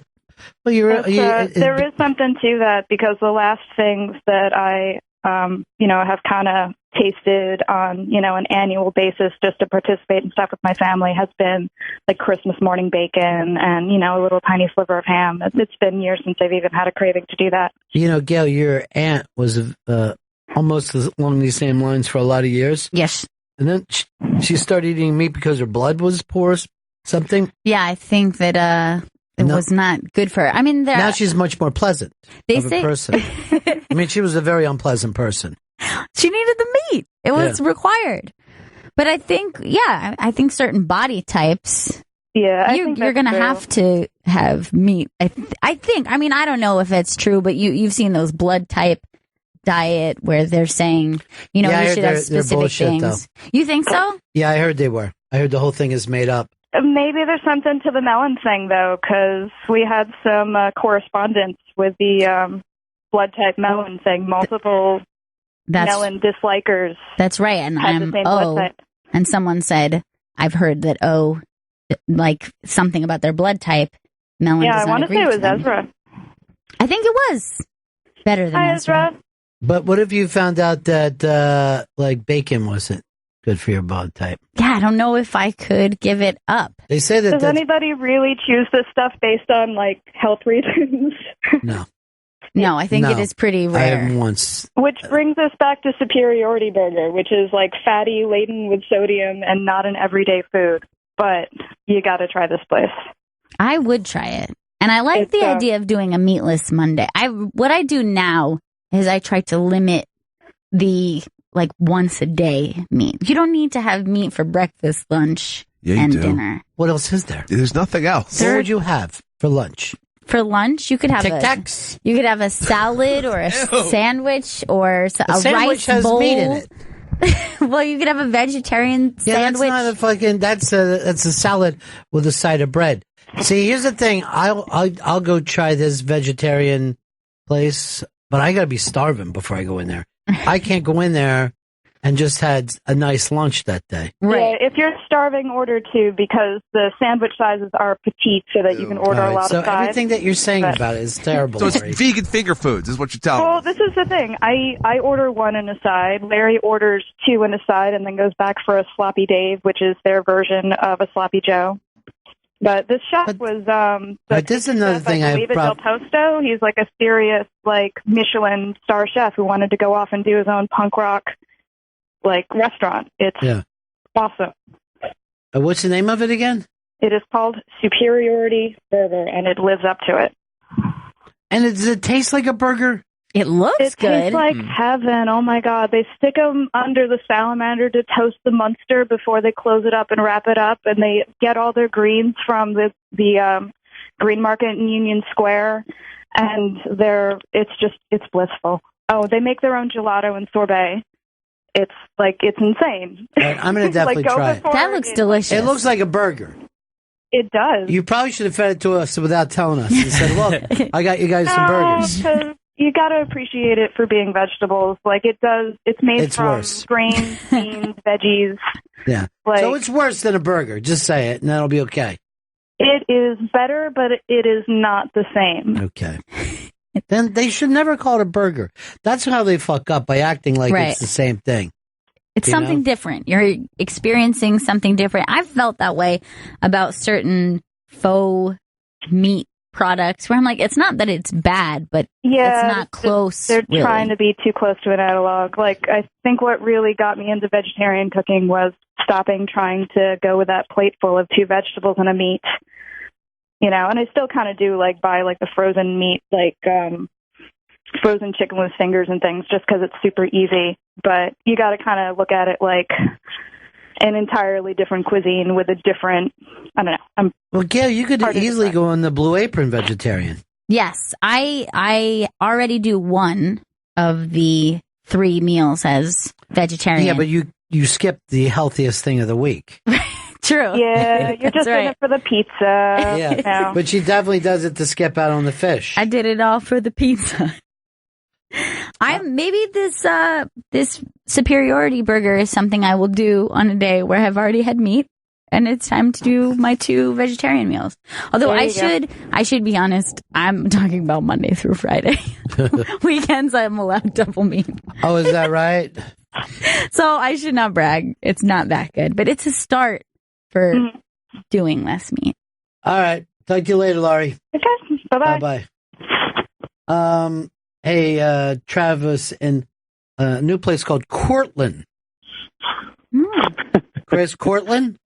How you doing? Can't even hear. You can't hear. Can you hear me? Yeah, we can hear you. Chris can't hear us. Oh, okay. Sorry. I was just wanted to talk to you about maybe going local with your meat instead of going mass-produced at the grocery store. I do. Where I live. Go ahead. Sorry. No, I do try to do that. I try to do local as much as possible. I do Bronx meat. Yeah. And it just comes down from the Bronx. It's really local. I mean, maybe it's not very feasible living down in the city, but where I live, I almost hit a cow going to freaking work, you know? Yeah. I mean, we raise our own, kill it ourselves, package it ourselves, freeze it, do it for later. You can actually taste the difference between. I hear that from everybody, too. Yeah, you got to go kill a cow. I think that's the only way. Get my own cow, raise it up right. The only way I would kill a cow, and this would be easy, is if he owed me money. And I'd fucking kill that prick in front of his family. Or like this is what happens. Murdered someone you really care about. So, Chris, you wrote up Cortland is why we're laughing. Oh, shit. That's okay. You only got one eye. You can't see. Please. All right. Peace, Benningtons. Peace. Here's our buddy G-Vac, had his big birthday yesterday. Hey, what's going on, gang? Hey, what's happening, buddy? Oh, gee, you know what, Ron? No one is more shocked than me, and I can't believe I stuck to it, but it's been 6 months now that I went vegan. Wow. That's intense. This blows me away. Now, that's fully from eating meat, and you were eating dairy before that, and then you went full vegan? Yes, and Gail, I'm telling you, I am like the world's biggest carnivore. Steak, burgers, that was all I ate. I am not a vegetable fan, and I was always like, screw that crap. And then I got caught in a loop on Netflix one day watching all these documentaries on slaughterhouses and stuff. I know, they're awful. Yeah. I can't do this. I just said I cannot do this no more. And I always say, if I knew somebody that was a hunter, if I was a hunter and they had just killed something fresh, I probably would eat it. But seeing how the animals are treated and raised for slaughter and how they do it and stuff, I just said I can't be a part of it no more. It was like a conscience thing more than anything else, you know? It does. Those things really can mess with you. If you sit back and you think, what am I consuming? It can really mess with you. Dude, I watched one of those things eating a double cheeseburger, and I was like, and I honestly was going, that's awful what they do to these animals. It's terrible. I would never do anything like that. You heartless bastard. I can't help it. I was born with this ability to not judge myself too harsh. Yeah. I'm doing okay. Yeah. I mean, I'll tell you what the weird thing is, man. As someone who loved meat so much, and I never really was a big dairy guy. I don't drink milk. I'm not a huge cheese fan, but that was the thing I miss the most, and I will once in a while cheat and get a slice of pizza or something on the weekend. But no meat. I haven't had meat, and it's been 6 months now, and no one's more shocked than me. normally, the interesting thing, GVAC, is somebody normally will do that because another person that they're involved with got them to, you know what I mean? Yeah. Like, right. But to you, to just be like, I'm watching these documentaries and I'm making a call. Yep, you know? yep. That was it. I just I can't, man. I can't do this anymore. I can't feel good about myself and keep eating this stuff. Did you go cold on turkey? Yeah. I tell you what, I do miss turkey the most. As much of a steak eater as I was, I never really thought about how much turkey I ate and how much I loved it, but I really do miss it. Yeah, I mean, the thing is, turkeys are so stupid. And I mean, out of everything that you're going to eat, eat a fucking turkey. A turkey will drown in the rain. I know. Dumb. That's what they say. Yeah. They are dumb as shit. But yeah, I don't know, man. There was just something about it. And believe it or not, there are some decent substitutes. I know Lori was talking about some veggie burgers. I found places that make great ones. I found shitty ones. But there's even some frozen stuff you can make. They call them veggie crumbles, and they're made with some soy and vegetables, and it's almost like loose chopped meat. And if you make a pasta sauce and some pasta and mix that in, and you season it right, it tastes just like a meat sauce. So there's ways to kind of, satisfy your cravings, but it's different, but it's weird, but I don't think I could go back to eating meat off the shelf. Now, what has changed? Has your attitude changed? Has your body changed? No, nothing really. Honestly, it's nothing like that. People are like, do you feel a lot better? And I'm like, no, I feel the same. It's just that I don't have that, I don't know, after seeing what I saw and learning what I learned, I don't have that guilt, I guess that's the only thing. You're something else, dude. You surprised me. I would have lost money on this bet. That's incredibly impressive, especially when you're adding dairy to it. Because I think that I would struggle with that even more. So the lack of cheese in food would be very difficult. Yeah. It is tough, and that's why I said once in a while I can't. I have to just say I'm getting a pizza. And down here, not that there's that many great, but I found a pizza place, a guy that's from Long Island, and he makes New York pizza, and once in a while I'm like, I got to stop and get a couple of slices, and I'll allow myself that luxury. But yeah, that's about it. No that's me allowing myself that luxury every day. That's the problem. Great. I'm just like, yeah, that's my luxury. All right, thanks, brother. Good to talk to you. Good to talk to you guys. Be good. That's a wake-up call for me to hear GVAC made that kind of change. I know, and such a drastic one. Oh, yeah. That is a huge, I would imagine. The thing that would be the most difficult for me is when I go too long without eating something. Because you're at that point where, that's a hard thing about dieting, too, is that if you're trying to eat healthy, but then you let, 8 hours go by and you're... Right. And then there's nothing that's going to snap somebody's head off. Yeah. All right, we're going to go to break here. We'll be right back. Judd Apatow coming up a little later on. It's the Bennington Show. I'm at the Pizza Hut. I'm at the Taco Bell. I remember when that came out, it sounds so fresh, but now I'm like, I don't know. Not so fresh? I don't know if I ever want to hear that song again. Done. I used to enjoy it for quite a long time, and now I'm like, maybe I'm a little burnt on it. But, Chris Stanley, if you're at the train station, and it's a combination Pizza Hut, Taco Bell, which way do you go? I go Taco Bell. I go T-Bell. I don't want to ride on a train with you then. That concerns me. Let me get them Nacho Supremes, dude. Your eye looks like a Nacho Supreme right now. Kidding. This is what he brings to the show. Oh, my God. We just watched him try to put on his sunglasses and poked himself in the eye. Oh. The bad eye. Yes. Oh, my God. It went straight into that crusty eye. Oh.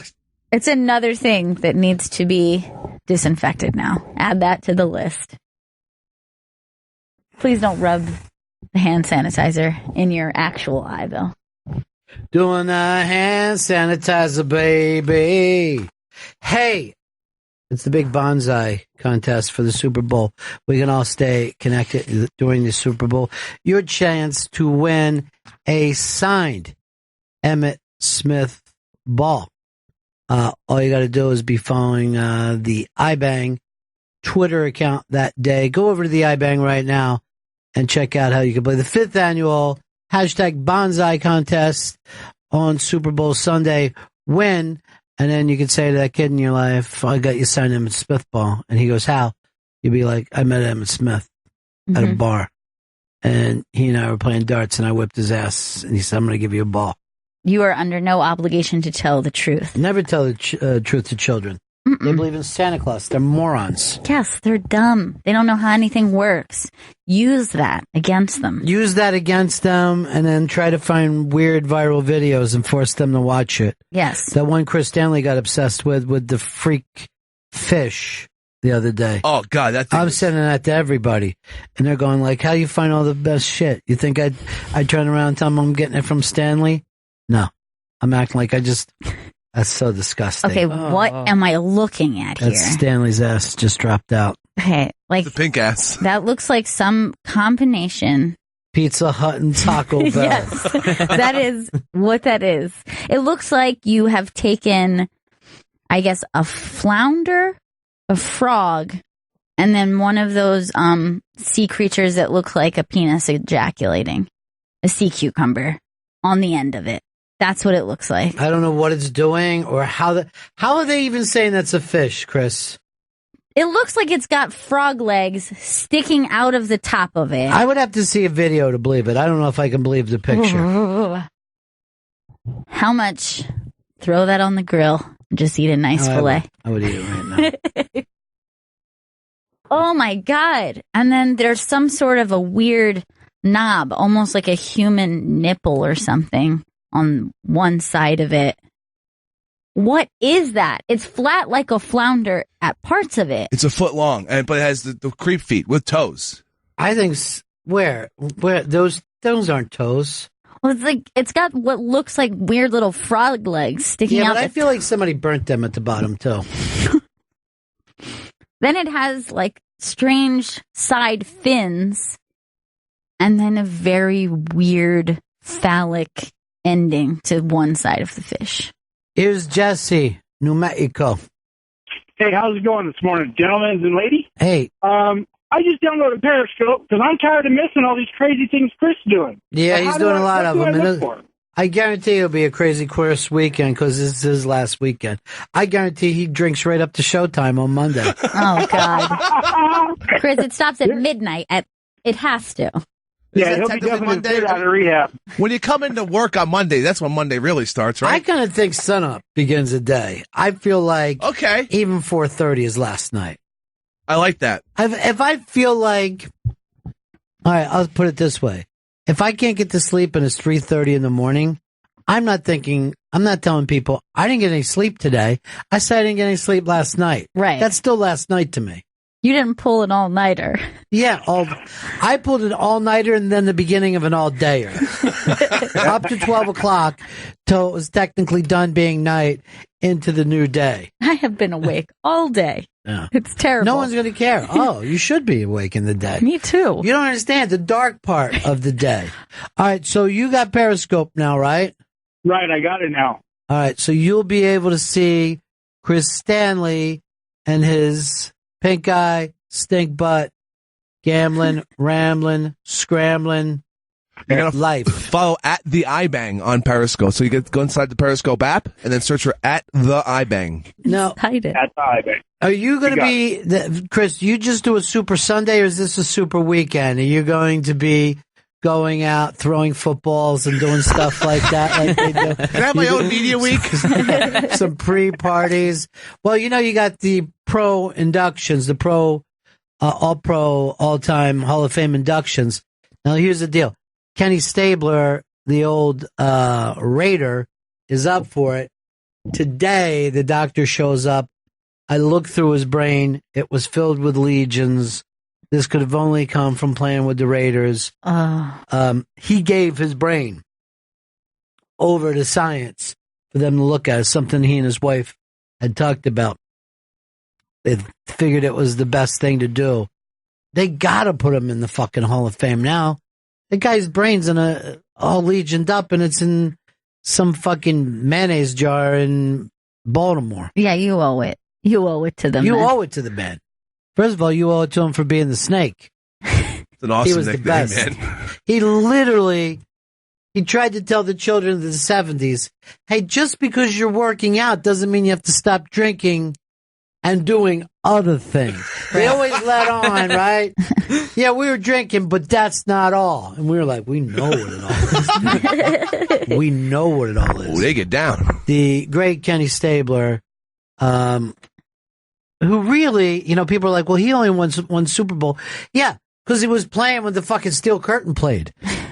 He was like basically behind them every year for like 6-7 years. A fucking brick wall. Just Yeah, getting shit kicked out that of was him. his problem. And one of them was a fake fucking reception that kept them out. Or he'd have 2 Super Bowl rings. But he was like, it was weird because that's like when Willie Nelson was breaking with the Main Street audience, and they seemed like each other. He was like if Willie Nelson was a fucking quarterback. That sounds pretty cool already. Well, he was very cool. He was like cool, but from the South. He was from Alabama, but he was definitely cool. Every time I get together with Vic Henley, we just start talking about Kenny Stabler. He's the only other person that cares that he goes into the Hall of Fame immediately. But even then, it looks like his brain was fucked up. He gave it to the game for love of the game. Oh, it's love of the game. David, New York. Hey, buddies, how we doing today? Hey, what's up? Hey, Ron, I think you're on to something what you said there. Since it's Pepper's last day of drinking, I say we have a drinking show on Monday. Then at 3 o'clock, we're done. No more drinking after that. We definitely could do a drinking show on Friday. Now, we're going to go in and do Opie Radio Friday morning. Yes. There's no reason Chris couldn't have a couple drinks there. You have a couple pops? Get your... Crack a cold one? Yeah. Start but easy. your pink guy is the problem. Yeah. I might not even be able to have you in studio with us. Because you're filthy pink guy. Look, I got this topical cream, and I have to pour it into my eyeball in a little bit. Look how he always thinks that there's a chemical that can fix all the problems. He doesn't think that there's any change in his life or lifestyle. You're self-medicated. Hey, I got a chemical. That's great. One thing this fucker believes in is the space age. I give him credit for that. You're a space age dude. It's a millennial. He's on to the future. No, you're straight about the fucking future because you believe some geek can invent something that you want to. Here's how the future just got better. You can now play poker at Pornhub, including strip poker. Perfect. Combine all your vices right here and now. But who are you playing against? Because I don't want to see the guys who go to Pornhub taking off their fucking trousers. It's just dudes. Yeah. I think that for some reason, I think the dealer is the only stripper. Okay. That helps. So and you don't have I don't to see think any you of the Pornhub really guys. I don't think you have to see any of the. Now, the why other would I players. want to see her strip when you could click just to the right of her and see ass to mouth? True. Good point. But Thank you. you know what? Maybe there is something fun about the game. No, like, I'm puppeting this. So the game has begun, has it? Interesting. Okay. Looks like I win again. That eternal game played by men and women. A game which we hope there'll be 2 winners. But, Chris Stanley, I'm going to ask you, what do you think? Because I know nothing about this. But if you had to guess right now the average age of a Pornhub viewer, what would you say? I'm going to say 23 years old. What about you, Joe? I was going to go 47. I'm going to think Joey's closer to the truth. I'm going to hope that a 23-year-old, if he's on it for 2 minutes. I think the kids, they know about the streaming, and like the 47-year-old might still be like buying porn. It's the first thing that he learns about. Now, here's the deal too with something like that. You ever get like fucking weird email from a friend? It's because they're on these Pornhubs. And there's nowhere else. They steal your fucking contacts and shit. Yeah. And there's nowhere else that you get these type of things. Exactly. We know what you're doing. When we get that weird email. When we get that weird virusy email that you're like, what? Why is Bob trying to send me to a Japanese, no, it's actually Chinese fucking dick cream site. Bob? Is this your product you've sent me? Yeah, I got a virus. Sorry about that, buddy. Guess I got hacked. Yeah. Uh-huh, sure you did. Yeah, you got hacked, all right. Yeah. Something was compromised here. Your soul? Here's Justin in Montreal. Hey, guys. Yeah, what's up? So back to your whole food conversation. My grandmother, great-grandmother, she lived to be 108 years old, died of old age. And, we're native and we lived in a really isolated part of northern Quebec. Yeah. And when we were introduced to, what she called white man's foods, like, farm, animals delicious and shit food. like that. Yeah. Yeah, exactly.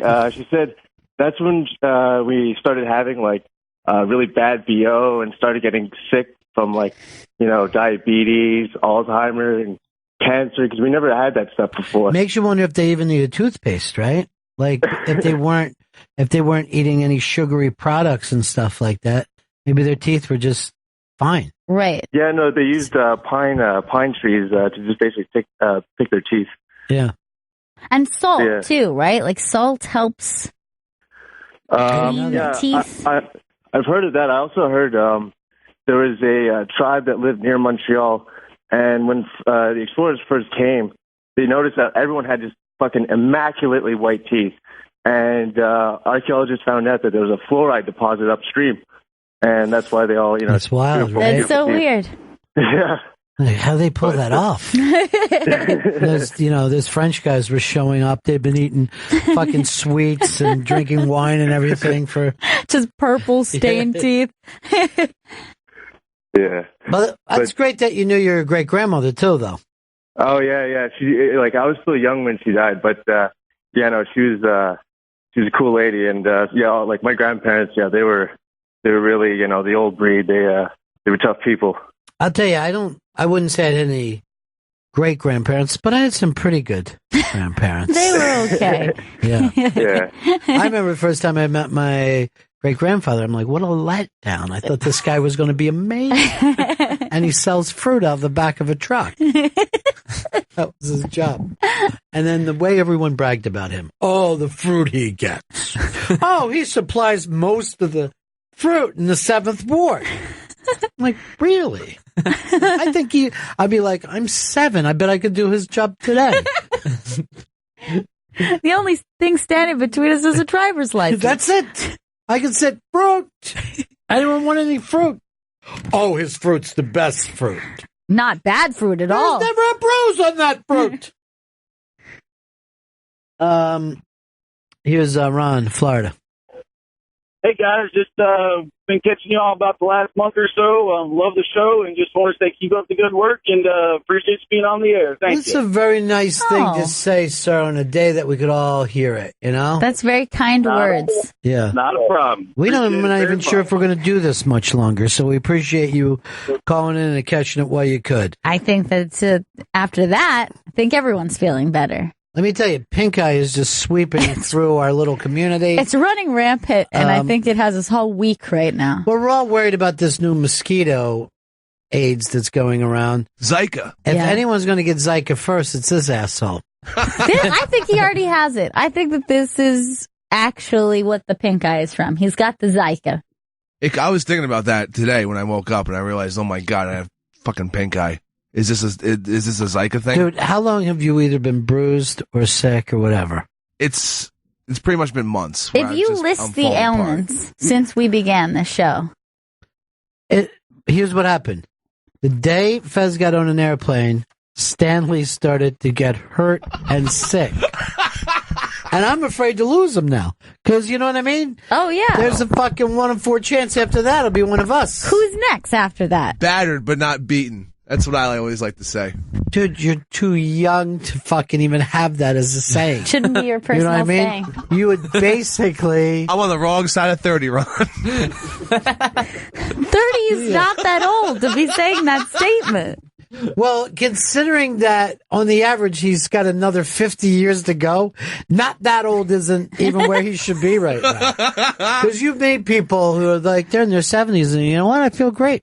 I feel fantastic. I mean, you know, God forbid anything can happen because, you know, you've lost friends by that age. But you're like, as of right now, I feel terrific. I meet guys like that all the time. Especially, and I'm not going to say who they are, but there are a lot of rock stars from the 60s. I'm like, how's it going? They're going like this. I feel terrific, to tell you the truth. I feel like I did not destroy myself. Now that could change immediately. Now we know that. Stand that person right next to Chris. Yeah. And their age difference. Jesus. Oh, man. Chris. I look, I've had a bad couple months. It's fine. April. You've been operated on how many times? Twice since then? 2 operations. Two operations. A few sicknesses. Yeah. Just falling down in the Now, last few days. by the way, have you noticed that since that's happened, none of the rest of us have been sick or injured at all. It's just you. Oh, my God. It's fine because I'm going to turn it around. No, the problem is this is your act now. You bring nothing else to the show but you talking about your injuries. Keep injuring yourself, I guess. Maybe he's a sickness sponge for the rest of us. That might be a good thing, see? Okay, so he's taking all the disease and hurt and pain. Kind of like Jesus. And we're being spared. Well, we just don't know. I mean, it could be karma paying itself off, or it's just maybe it makes the rest of us be more careful because we see the way he's living. It's like when people are like, oh, violence comes from violent movies. I'm like, I don't know about that. Maybe it helps get the violence out. That you could sit there and watch a stupid Sylvester Stallone movie and go, oh, okay. That's what it's like to kill all the fuckers out there. Good, I got it. Yeah, you know? Done. Cross that off the list because I don't need to do it. Sometimes we need sitcoms, like we had Bill Burr in last night. New Girl. Yeah. Beautiful. Oh, you saw it? You saw it? No. When I say beautiful, you just try to be agreeable? No, I'm just happy for Bill Burr and New Girl. You like New Girl? You're a big New Girl fan? Episodes. Well, here's the deal. We stopped talking about illness. Now I'm pulling teeth. I don't know what his opinion is. Why don't you tell us about the growth on your armpit instead? That'll give you a good fucking 10 minutes. Hey, Dave, is it David? Yeah, David, what's up, buddy? Hey, Ronnie, why don't you make him wear a pair of motorcycle goggles and a doctor's mask? It's not a bad idea, dude. It's not terrible. If you you're should have coming the doctor's mask on like a Chinaman downtown. I'll get one. He was sick at Thanksgiving. He was sick. He's been sick. That's true. Right. He had a really bad sickness at Thanksgiving. And we almost were saying to him, is this something you can do? Chris, there's so many. Everything that comes up, we're like, Chris, are you sure you can do this? Yes. And then we say that you won't bring in, like he doesn't hand out stuff for his staff to do. You know what I mean? Right. True. It's why they never get a chance to shine. I mean, seriously, most of the people even around here don't know who Joe is. Yeah, we've got to put Joe out there. Get him out there. You just took a gasoline rag and rubbed it all over your forehead. Okay, that's not going to be good for you. I just gotta get the sweat off. I can't believe I forgot about how sick he was during trying to put together the Thanksgiving show. And here we are. We've got My Wife Hates Me coming up. We've got that on Tuesday. Yes, I don't want to get those people sick. What kind of state are you going to be in? I got an Unmasked on Tuesday. I don't want to get TJ Miller sick. Jim Norton, who shares a studio with us, has a major tour coming up. Here, give me his tour dates, by the way. I'm very, very happy for Jimmy with this tour. It's an amazing. This is very exciting. Yeah. And then we've got somebody who's trying to wreck the tour. He could wreck the tour. Jimmy, I believe, sits in my very seat. He does. And when I came in here, Chris was already meddling around over here on my side. All right, That's the tour Jimmy's side. starts basically right away, right? Go to the top, please. So is that the top? Yeah.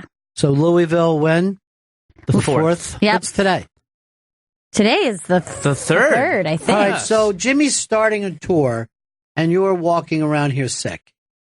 This is insane. He's on couple tour. of shows in Louisville. Like 3 in Louisville, right? Yeah. Then Chicago, the Vic Theater. That's a great gig.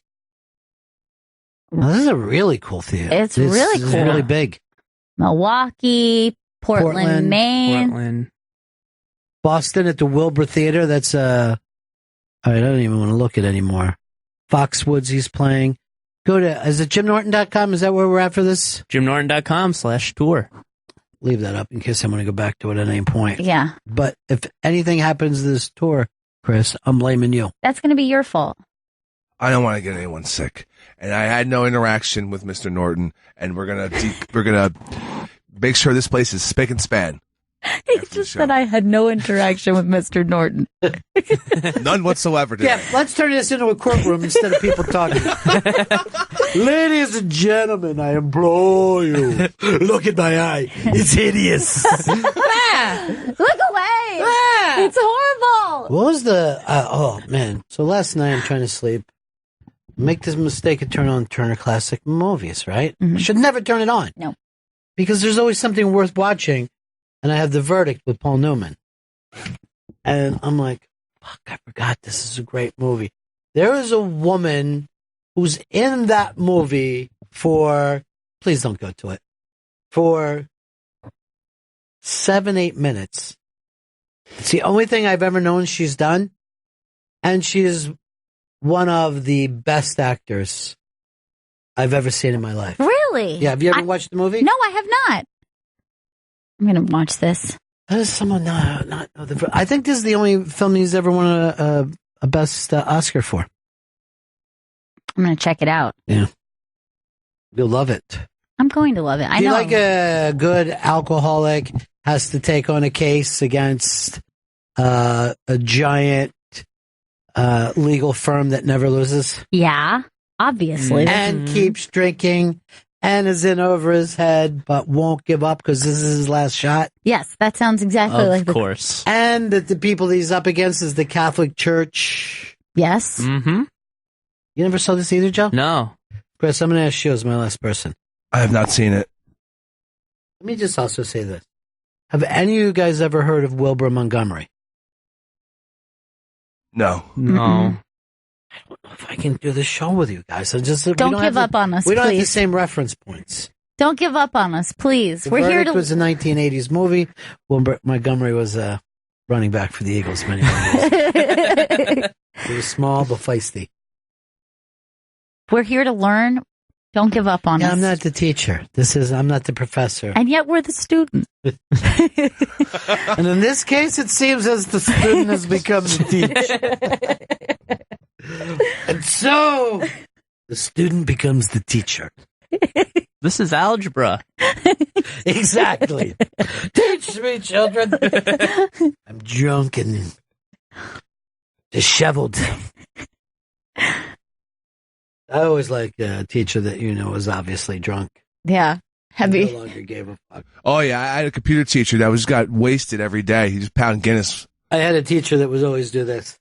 He was an English teacher, and he'd be like this. It seems as if Adolf Hitler, your principal, says I have to read this to you. I'm just like, this guy don't give a fuck about anything. Is the best. Yes.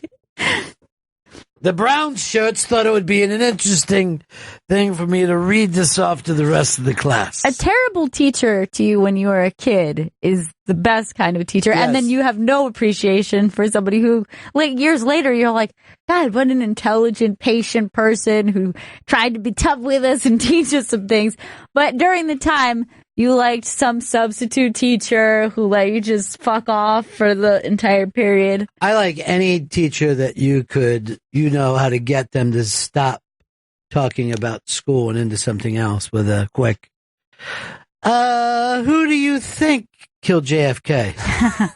Well, I don't exactly know, but I will say you're sitting under the flag of the people that killed John Kennedy, and this country would be very different. Because I had a lot of teachers that got their degree in the 60s, right? Sure. So they really thought instead of teaching us, we ought to sit down and rap a little bit. Yeah. Talk about what's bothering us. Teach you how to think. Yeah. And we went through those fuckers like we were buzzsaws.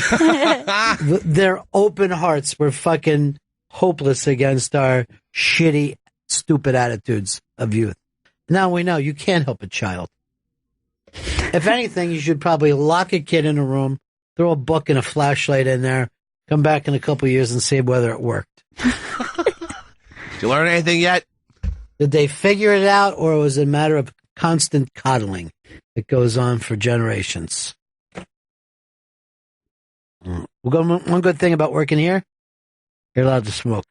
That is good. I didn't know that was the rule. Mm-hmm. Yep.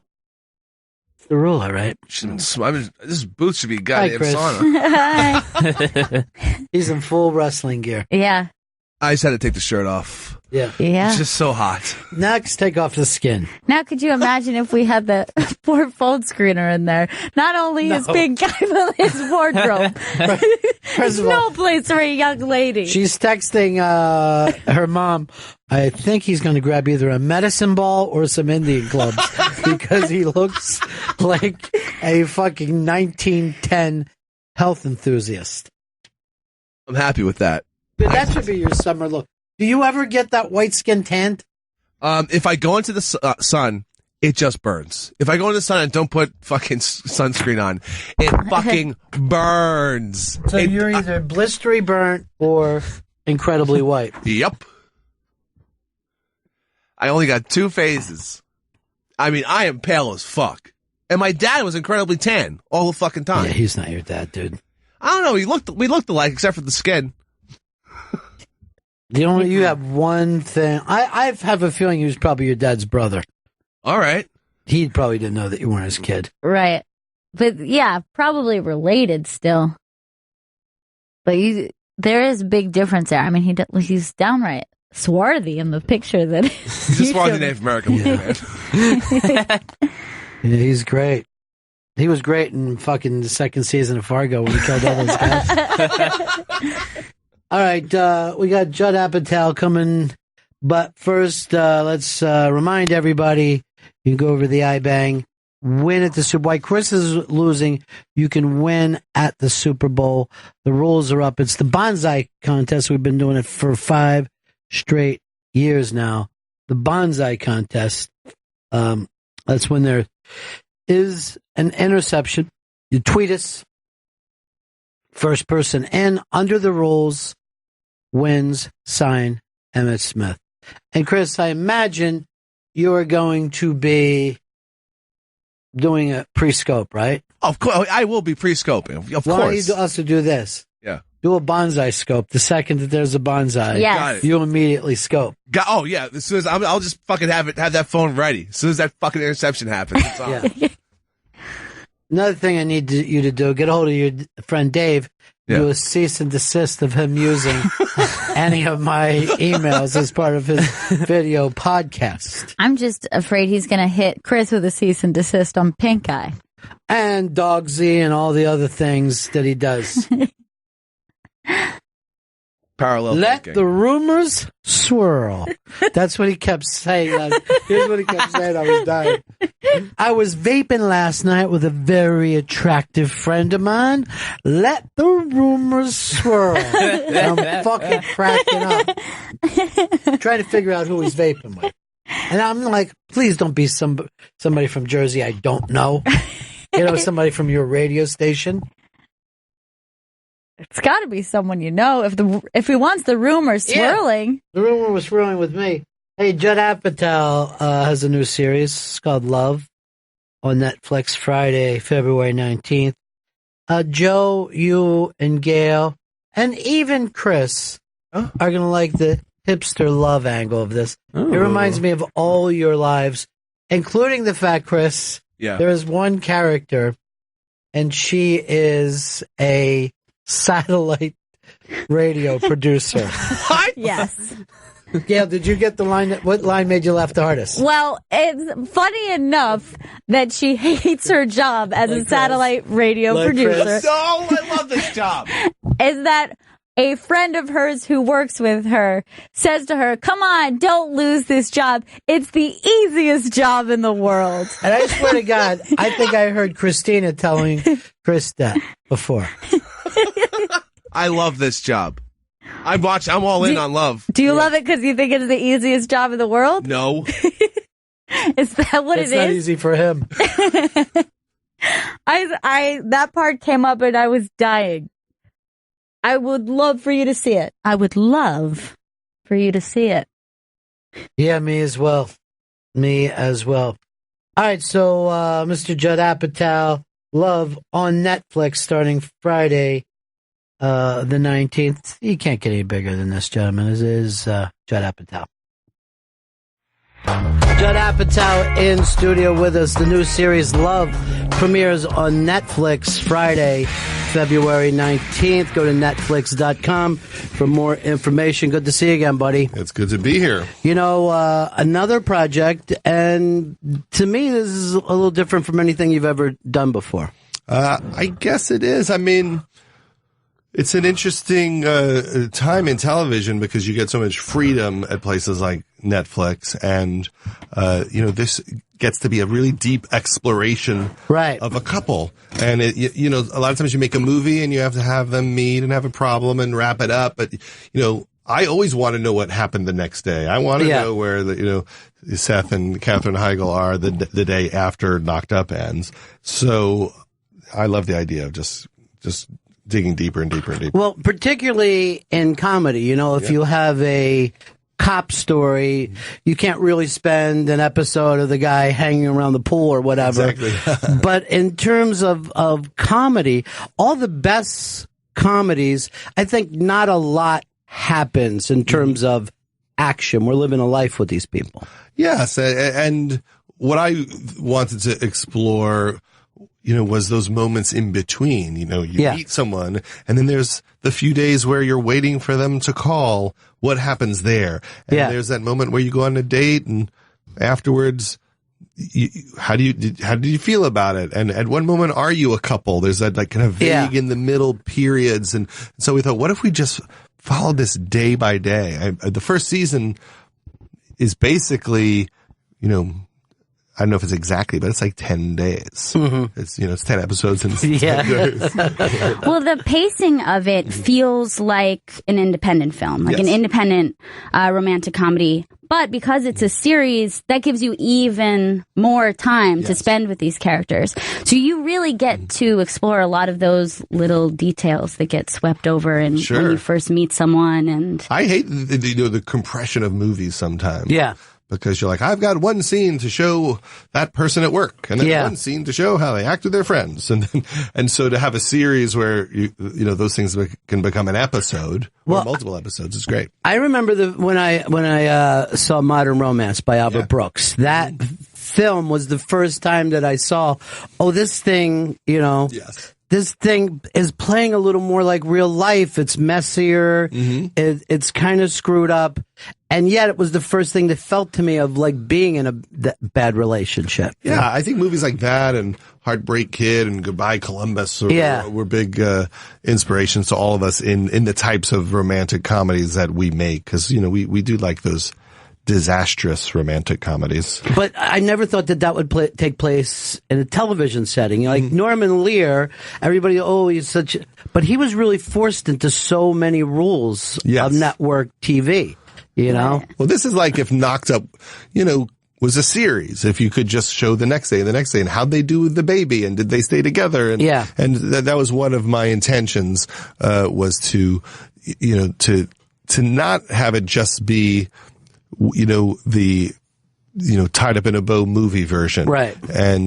And it also allows you to get into the subtler aspects of how people communicate, what goes wrong, how hard it is to make a relationship work as people's real stuff starts coming to the surface. Well, oftentimes in romantic comedies, when people explore what is uncomfortable about a new relationship, it turns into slapstick. Like for some reason, someone just keeps tripping in front of someone they like. Confusion, like, I thought you were. But to actually capture the uncomfortability of trying to land a joke to someone, even though you're connecting and go, okay, I tried that and that did not work with that person. Well, also because there is like, if you look back, the way these characters feel, if you go back in, like, the early 60s to, like, where the boys are, these people were, like, 20, 21 and panicking about life. Yes. Now, people kind of stay single well into their 30s. Well, they panic forever. Yeah, which means they've now been in, like, 8 or 10 of these things that didn't work out. Yeah. And the show takes advantage of that because they have a lot of exes.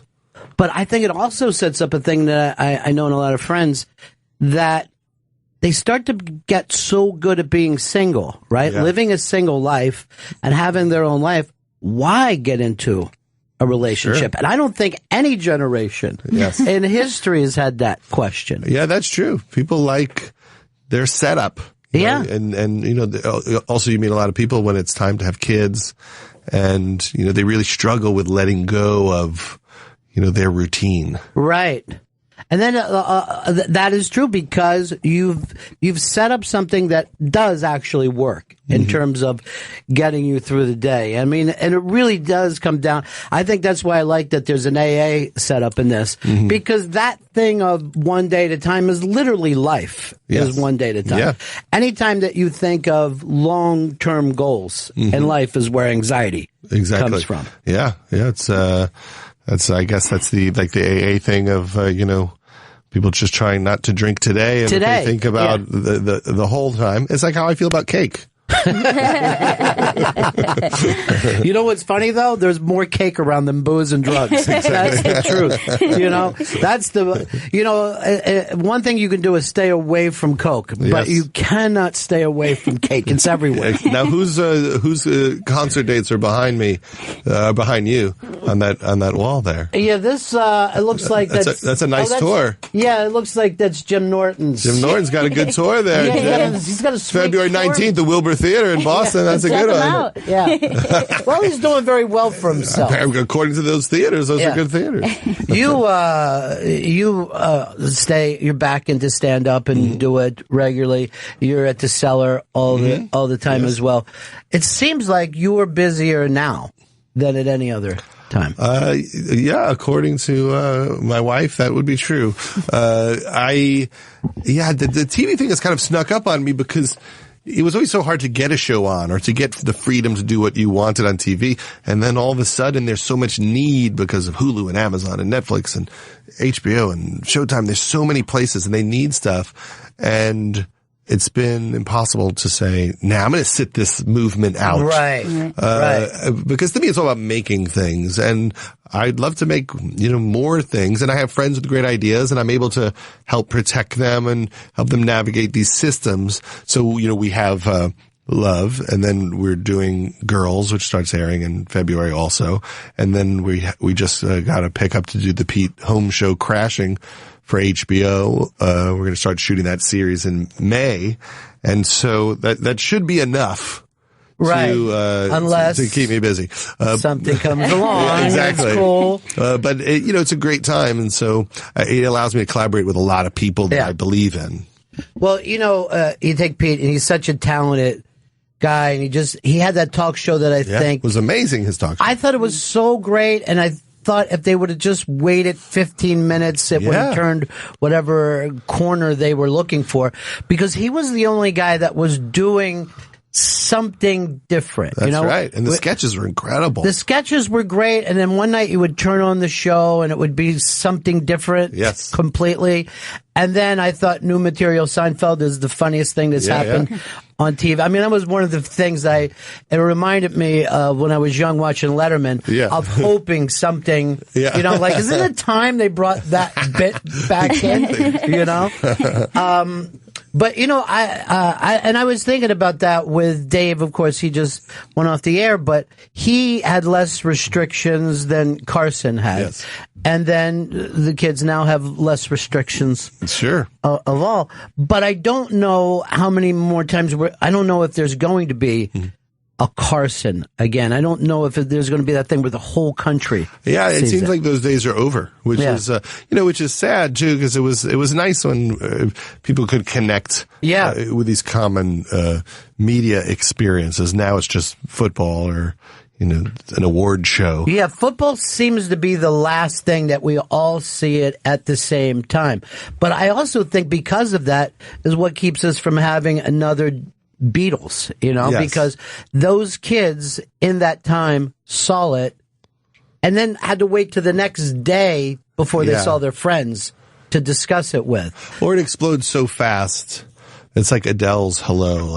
It blows up so big, and then people just go, now Rihanna has a record. Yeah, right. And where it used to really play out for a year. Yeah, easily. You know, like Michael Jackson record would come out, there'd be a new single every 3-4 weeks, and for a year he was just giant. He was the touchstone. But you feel that a lot, I think, also with the series that get released all at once. Sure. The idea is that you are supposed to kind of take it at your leisure. But if you notice, when a series is released and it gets a lot of attention, it feels like you're supposed to watch it all in one weekend. Well, your friends will tell you to. Please. Exactly. So we can talk about this. Yeah. Please sit down tonight. I didn't watch a season of Taxi in 2 days. I know. And I wonder if they would have looked at Taxi completely different, because if you look back at Taxi, it's almost like every episode was kind of a first episode. Sure, yeah. You know, they were kind of reintroducing everything every week. And with Breaking Bad, you know, it was left up to us to go, oh shit, that was from the second season. Well, the networks always discouraged any type of ongoing storylines. When we did, Freaks and Geeks, they used to say, the audience only sees 1 out of 4 episodes. Right. And they didn't want you to connect everything. And so I think that's one of the bigger changes. Did you believe that at the time when they said that to you? I didn't. I really didn't. But it might have been true, you know, for a large portion of the audience. Well, you worked on, to me, the show that was the beginning of this was Larry Sanders with Gary Shandling, where I thought it was the first time in TV they said, he's not the nicest guy. Yeah. The other guy that you're feeling sorry for is also not the nicest guy. Yeah. Because to me, that was always the best part of that show, was when you would see Jeffrey Tambor win something and then hate him a second later. I mean, it was almost like, in a way, like movies like The Candidate. Right, right. You know, where you would take a trip with those guys, but it was all of their faults. Yeah. Also, and Gary, you know, Gary's the best. I mean, he certainly laid down the track for an enormous amount of what's happening now in terms of honesty and comedy and going real and deep. And showing warts and all people. And there were shows up before that were great like that. Like Buffalo Bill was an amazing show with but Dabney really Coleman. Short, right? Really on and off. Yeah, he didn't get the chance to do that. That was about like a morning show host. Yeah, it was a morning show host in Buffalo, and he was Buffalo Bill. Yeah. And everybody in town would like him as the nice guy, but he was just a prick, just a really ambitious prick. But did Shandling kind of accept that in himself before he could do it? Did he get the fact that here I'm this needy stand-up comic that worries too much? Or yeah, I think that he knew it was one part of himself. Gary's also an incredibly generous person in ways that Larry Sanders isn't. You know, Gary used to say it this way: Larry Sanders wouldn't be able to make the Larry Sanders show. You know, whenever I have a movie or a TV show, Gary will read scripts and give notes and pitch jokes and watch edits. I mean, he's very giving and is on a real spiritual journey that Larry Sanders wasn't. But I'm sure it's like a side to his personality, which is, you know, the needy, concerned, you know, the ego of a performer. Which is probably why he went on a spiritual journey, because he's like, this is what this business is. Yeah. This is what drew me to this business. Yeah. Gary saw it. Gary always could see it. Like the ridiculousness of how important we make all of this. Right. And so all of it became, you know, satirical and absurd. You know, if Hank wants more money, we had an episode of his contract, and just how intense that could become, and how it challenges everyone's friendship, and how funny that is, and everyone trying to figure out how important they are, and their importance and their value is based on how much money they're getting paid. And Gary has always been incredible at understanding all of that. So to be introduced to that as a young person, you know, must have been great. Sure. Well, it was where I learned everything. There was a period where I was working half the week at the Larry Sanders Show and half the week working for Gene and Reese and James Brooks on The Critic. And so, you know, one show was, animated and broad, and then Gary was a more, grounded human comedy. And, between the two shows, I was getting this ridiculous education.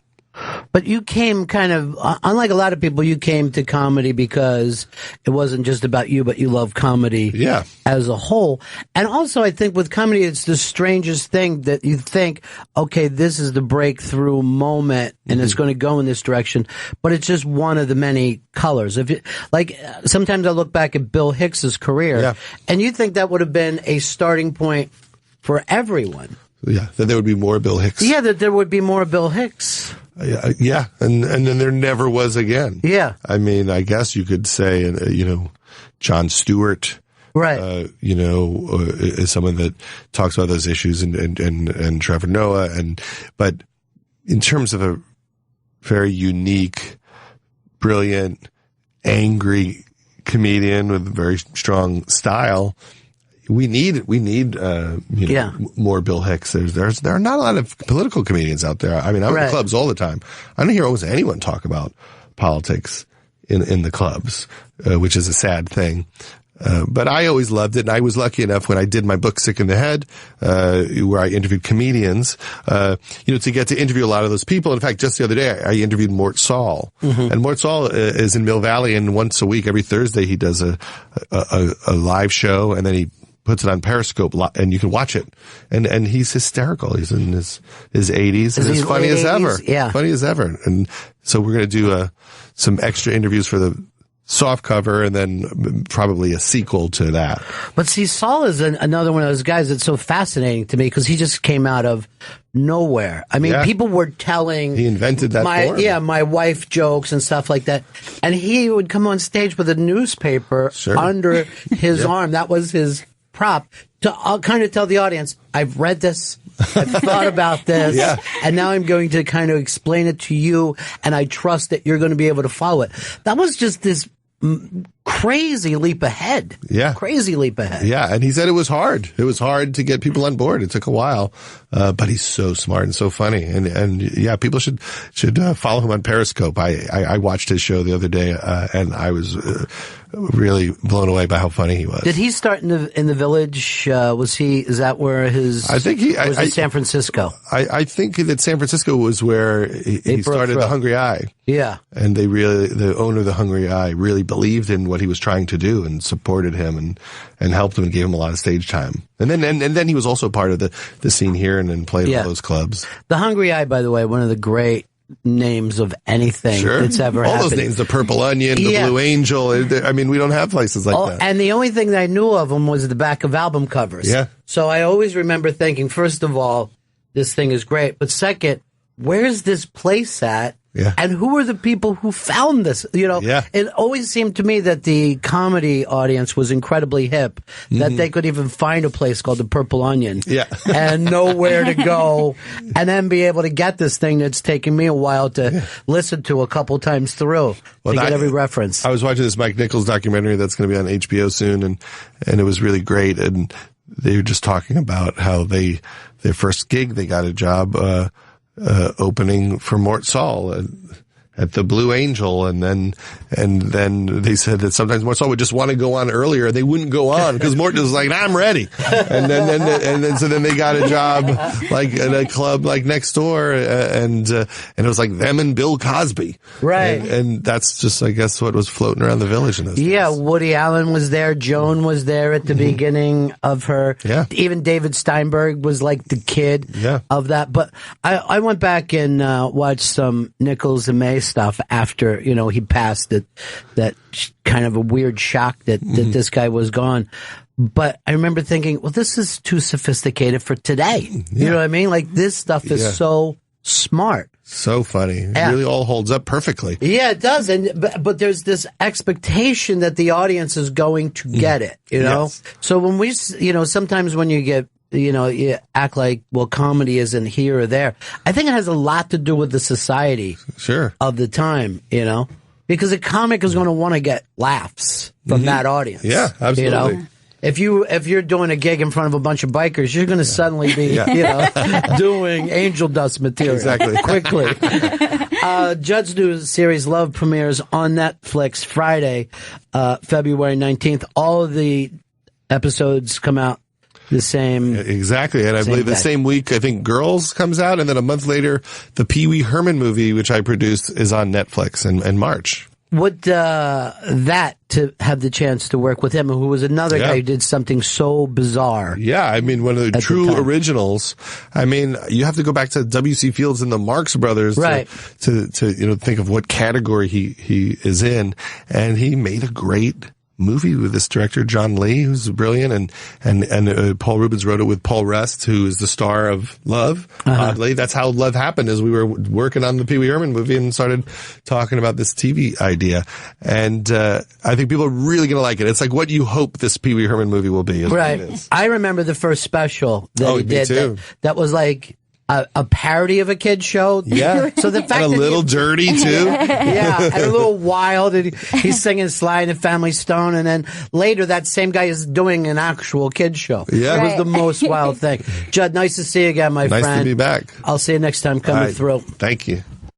Ladies and gentlemen, the evening is over. We hope you all enjoyed yourselves, and we'll see you all again in 1974. Good evening!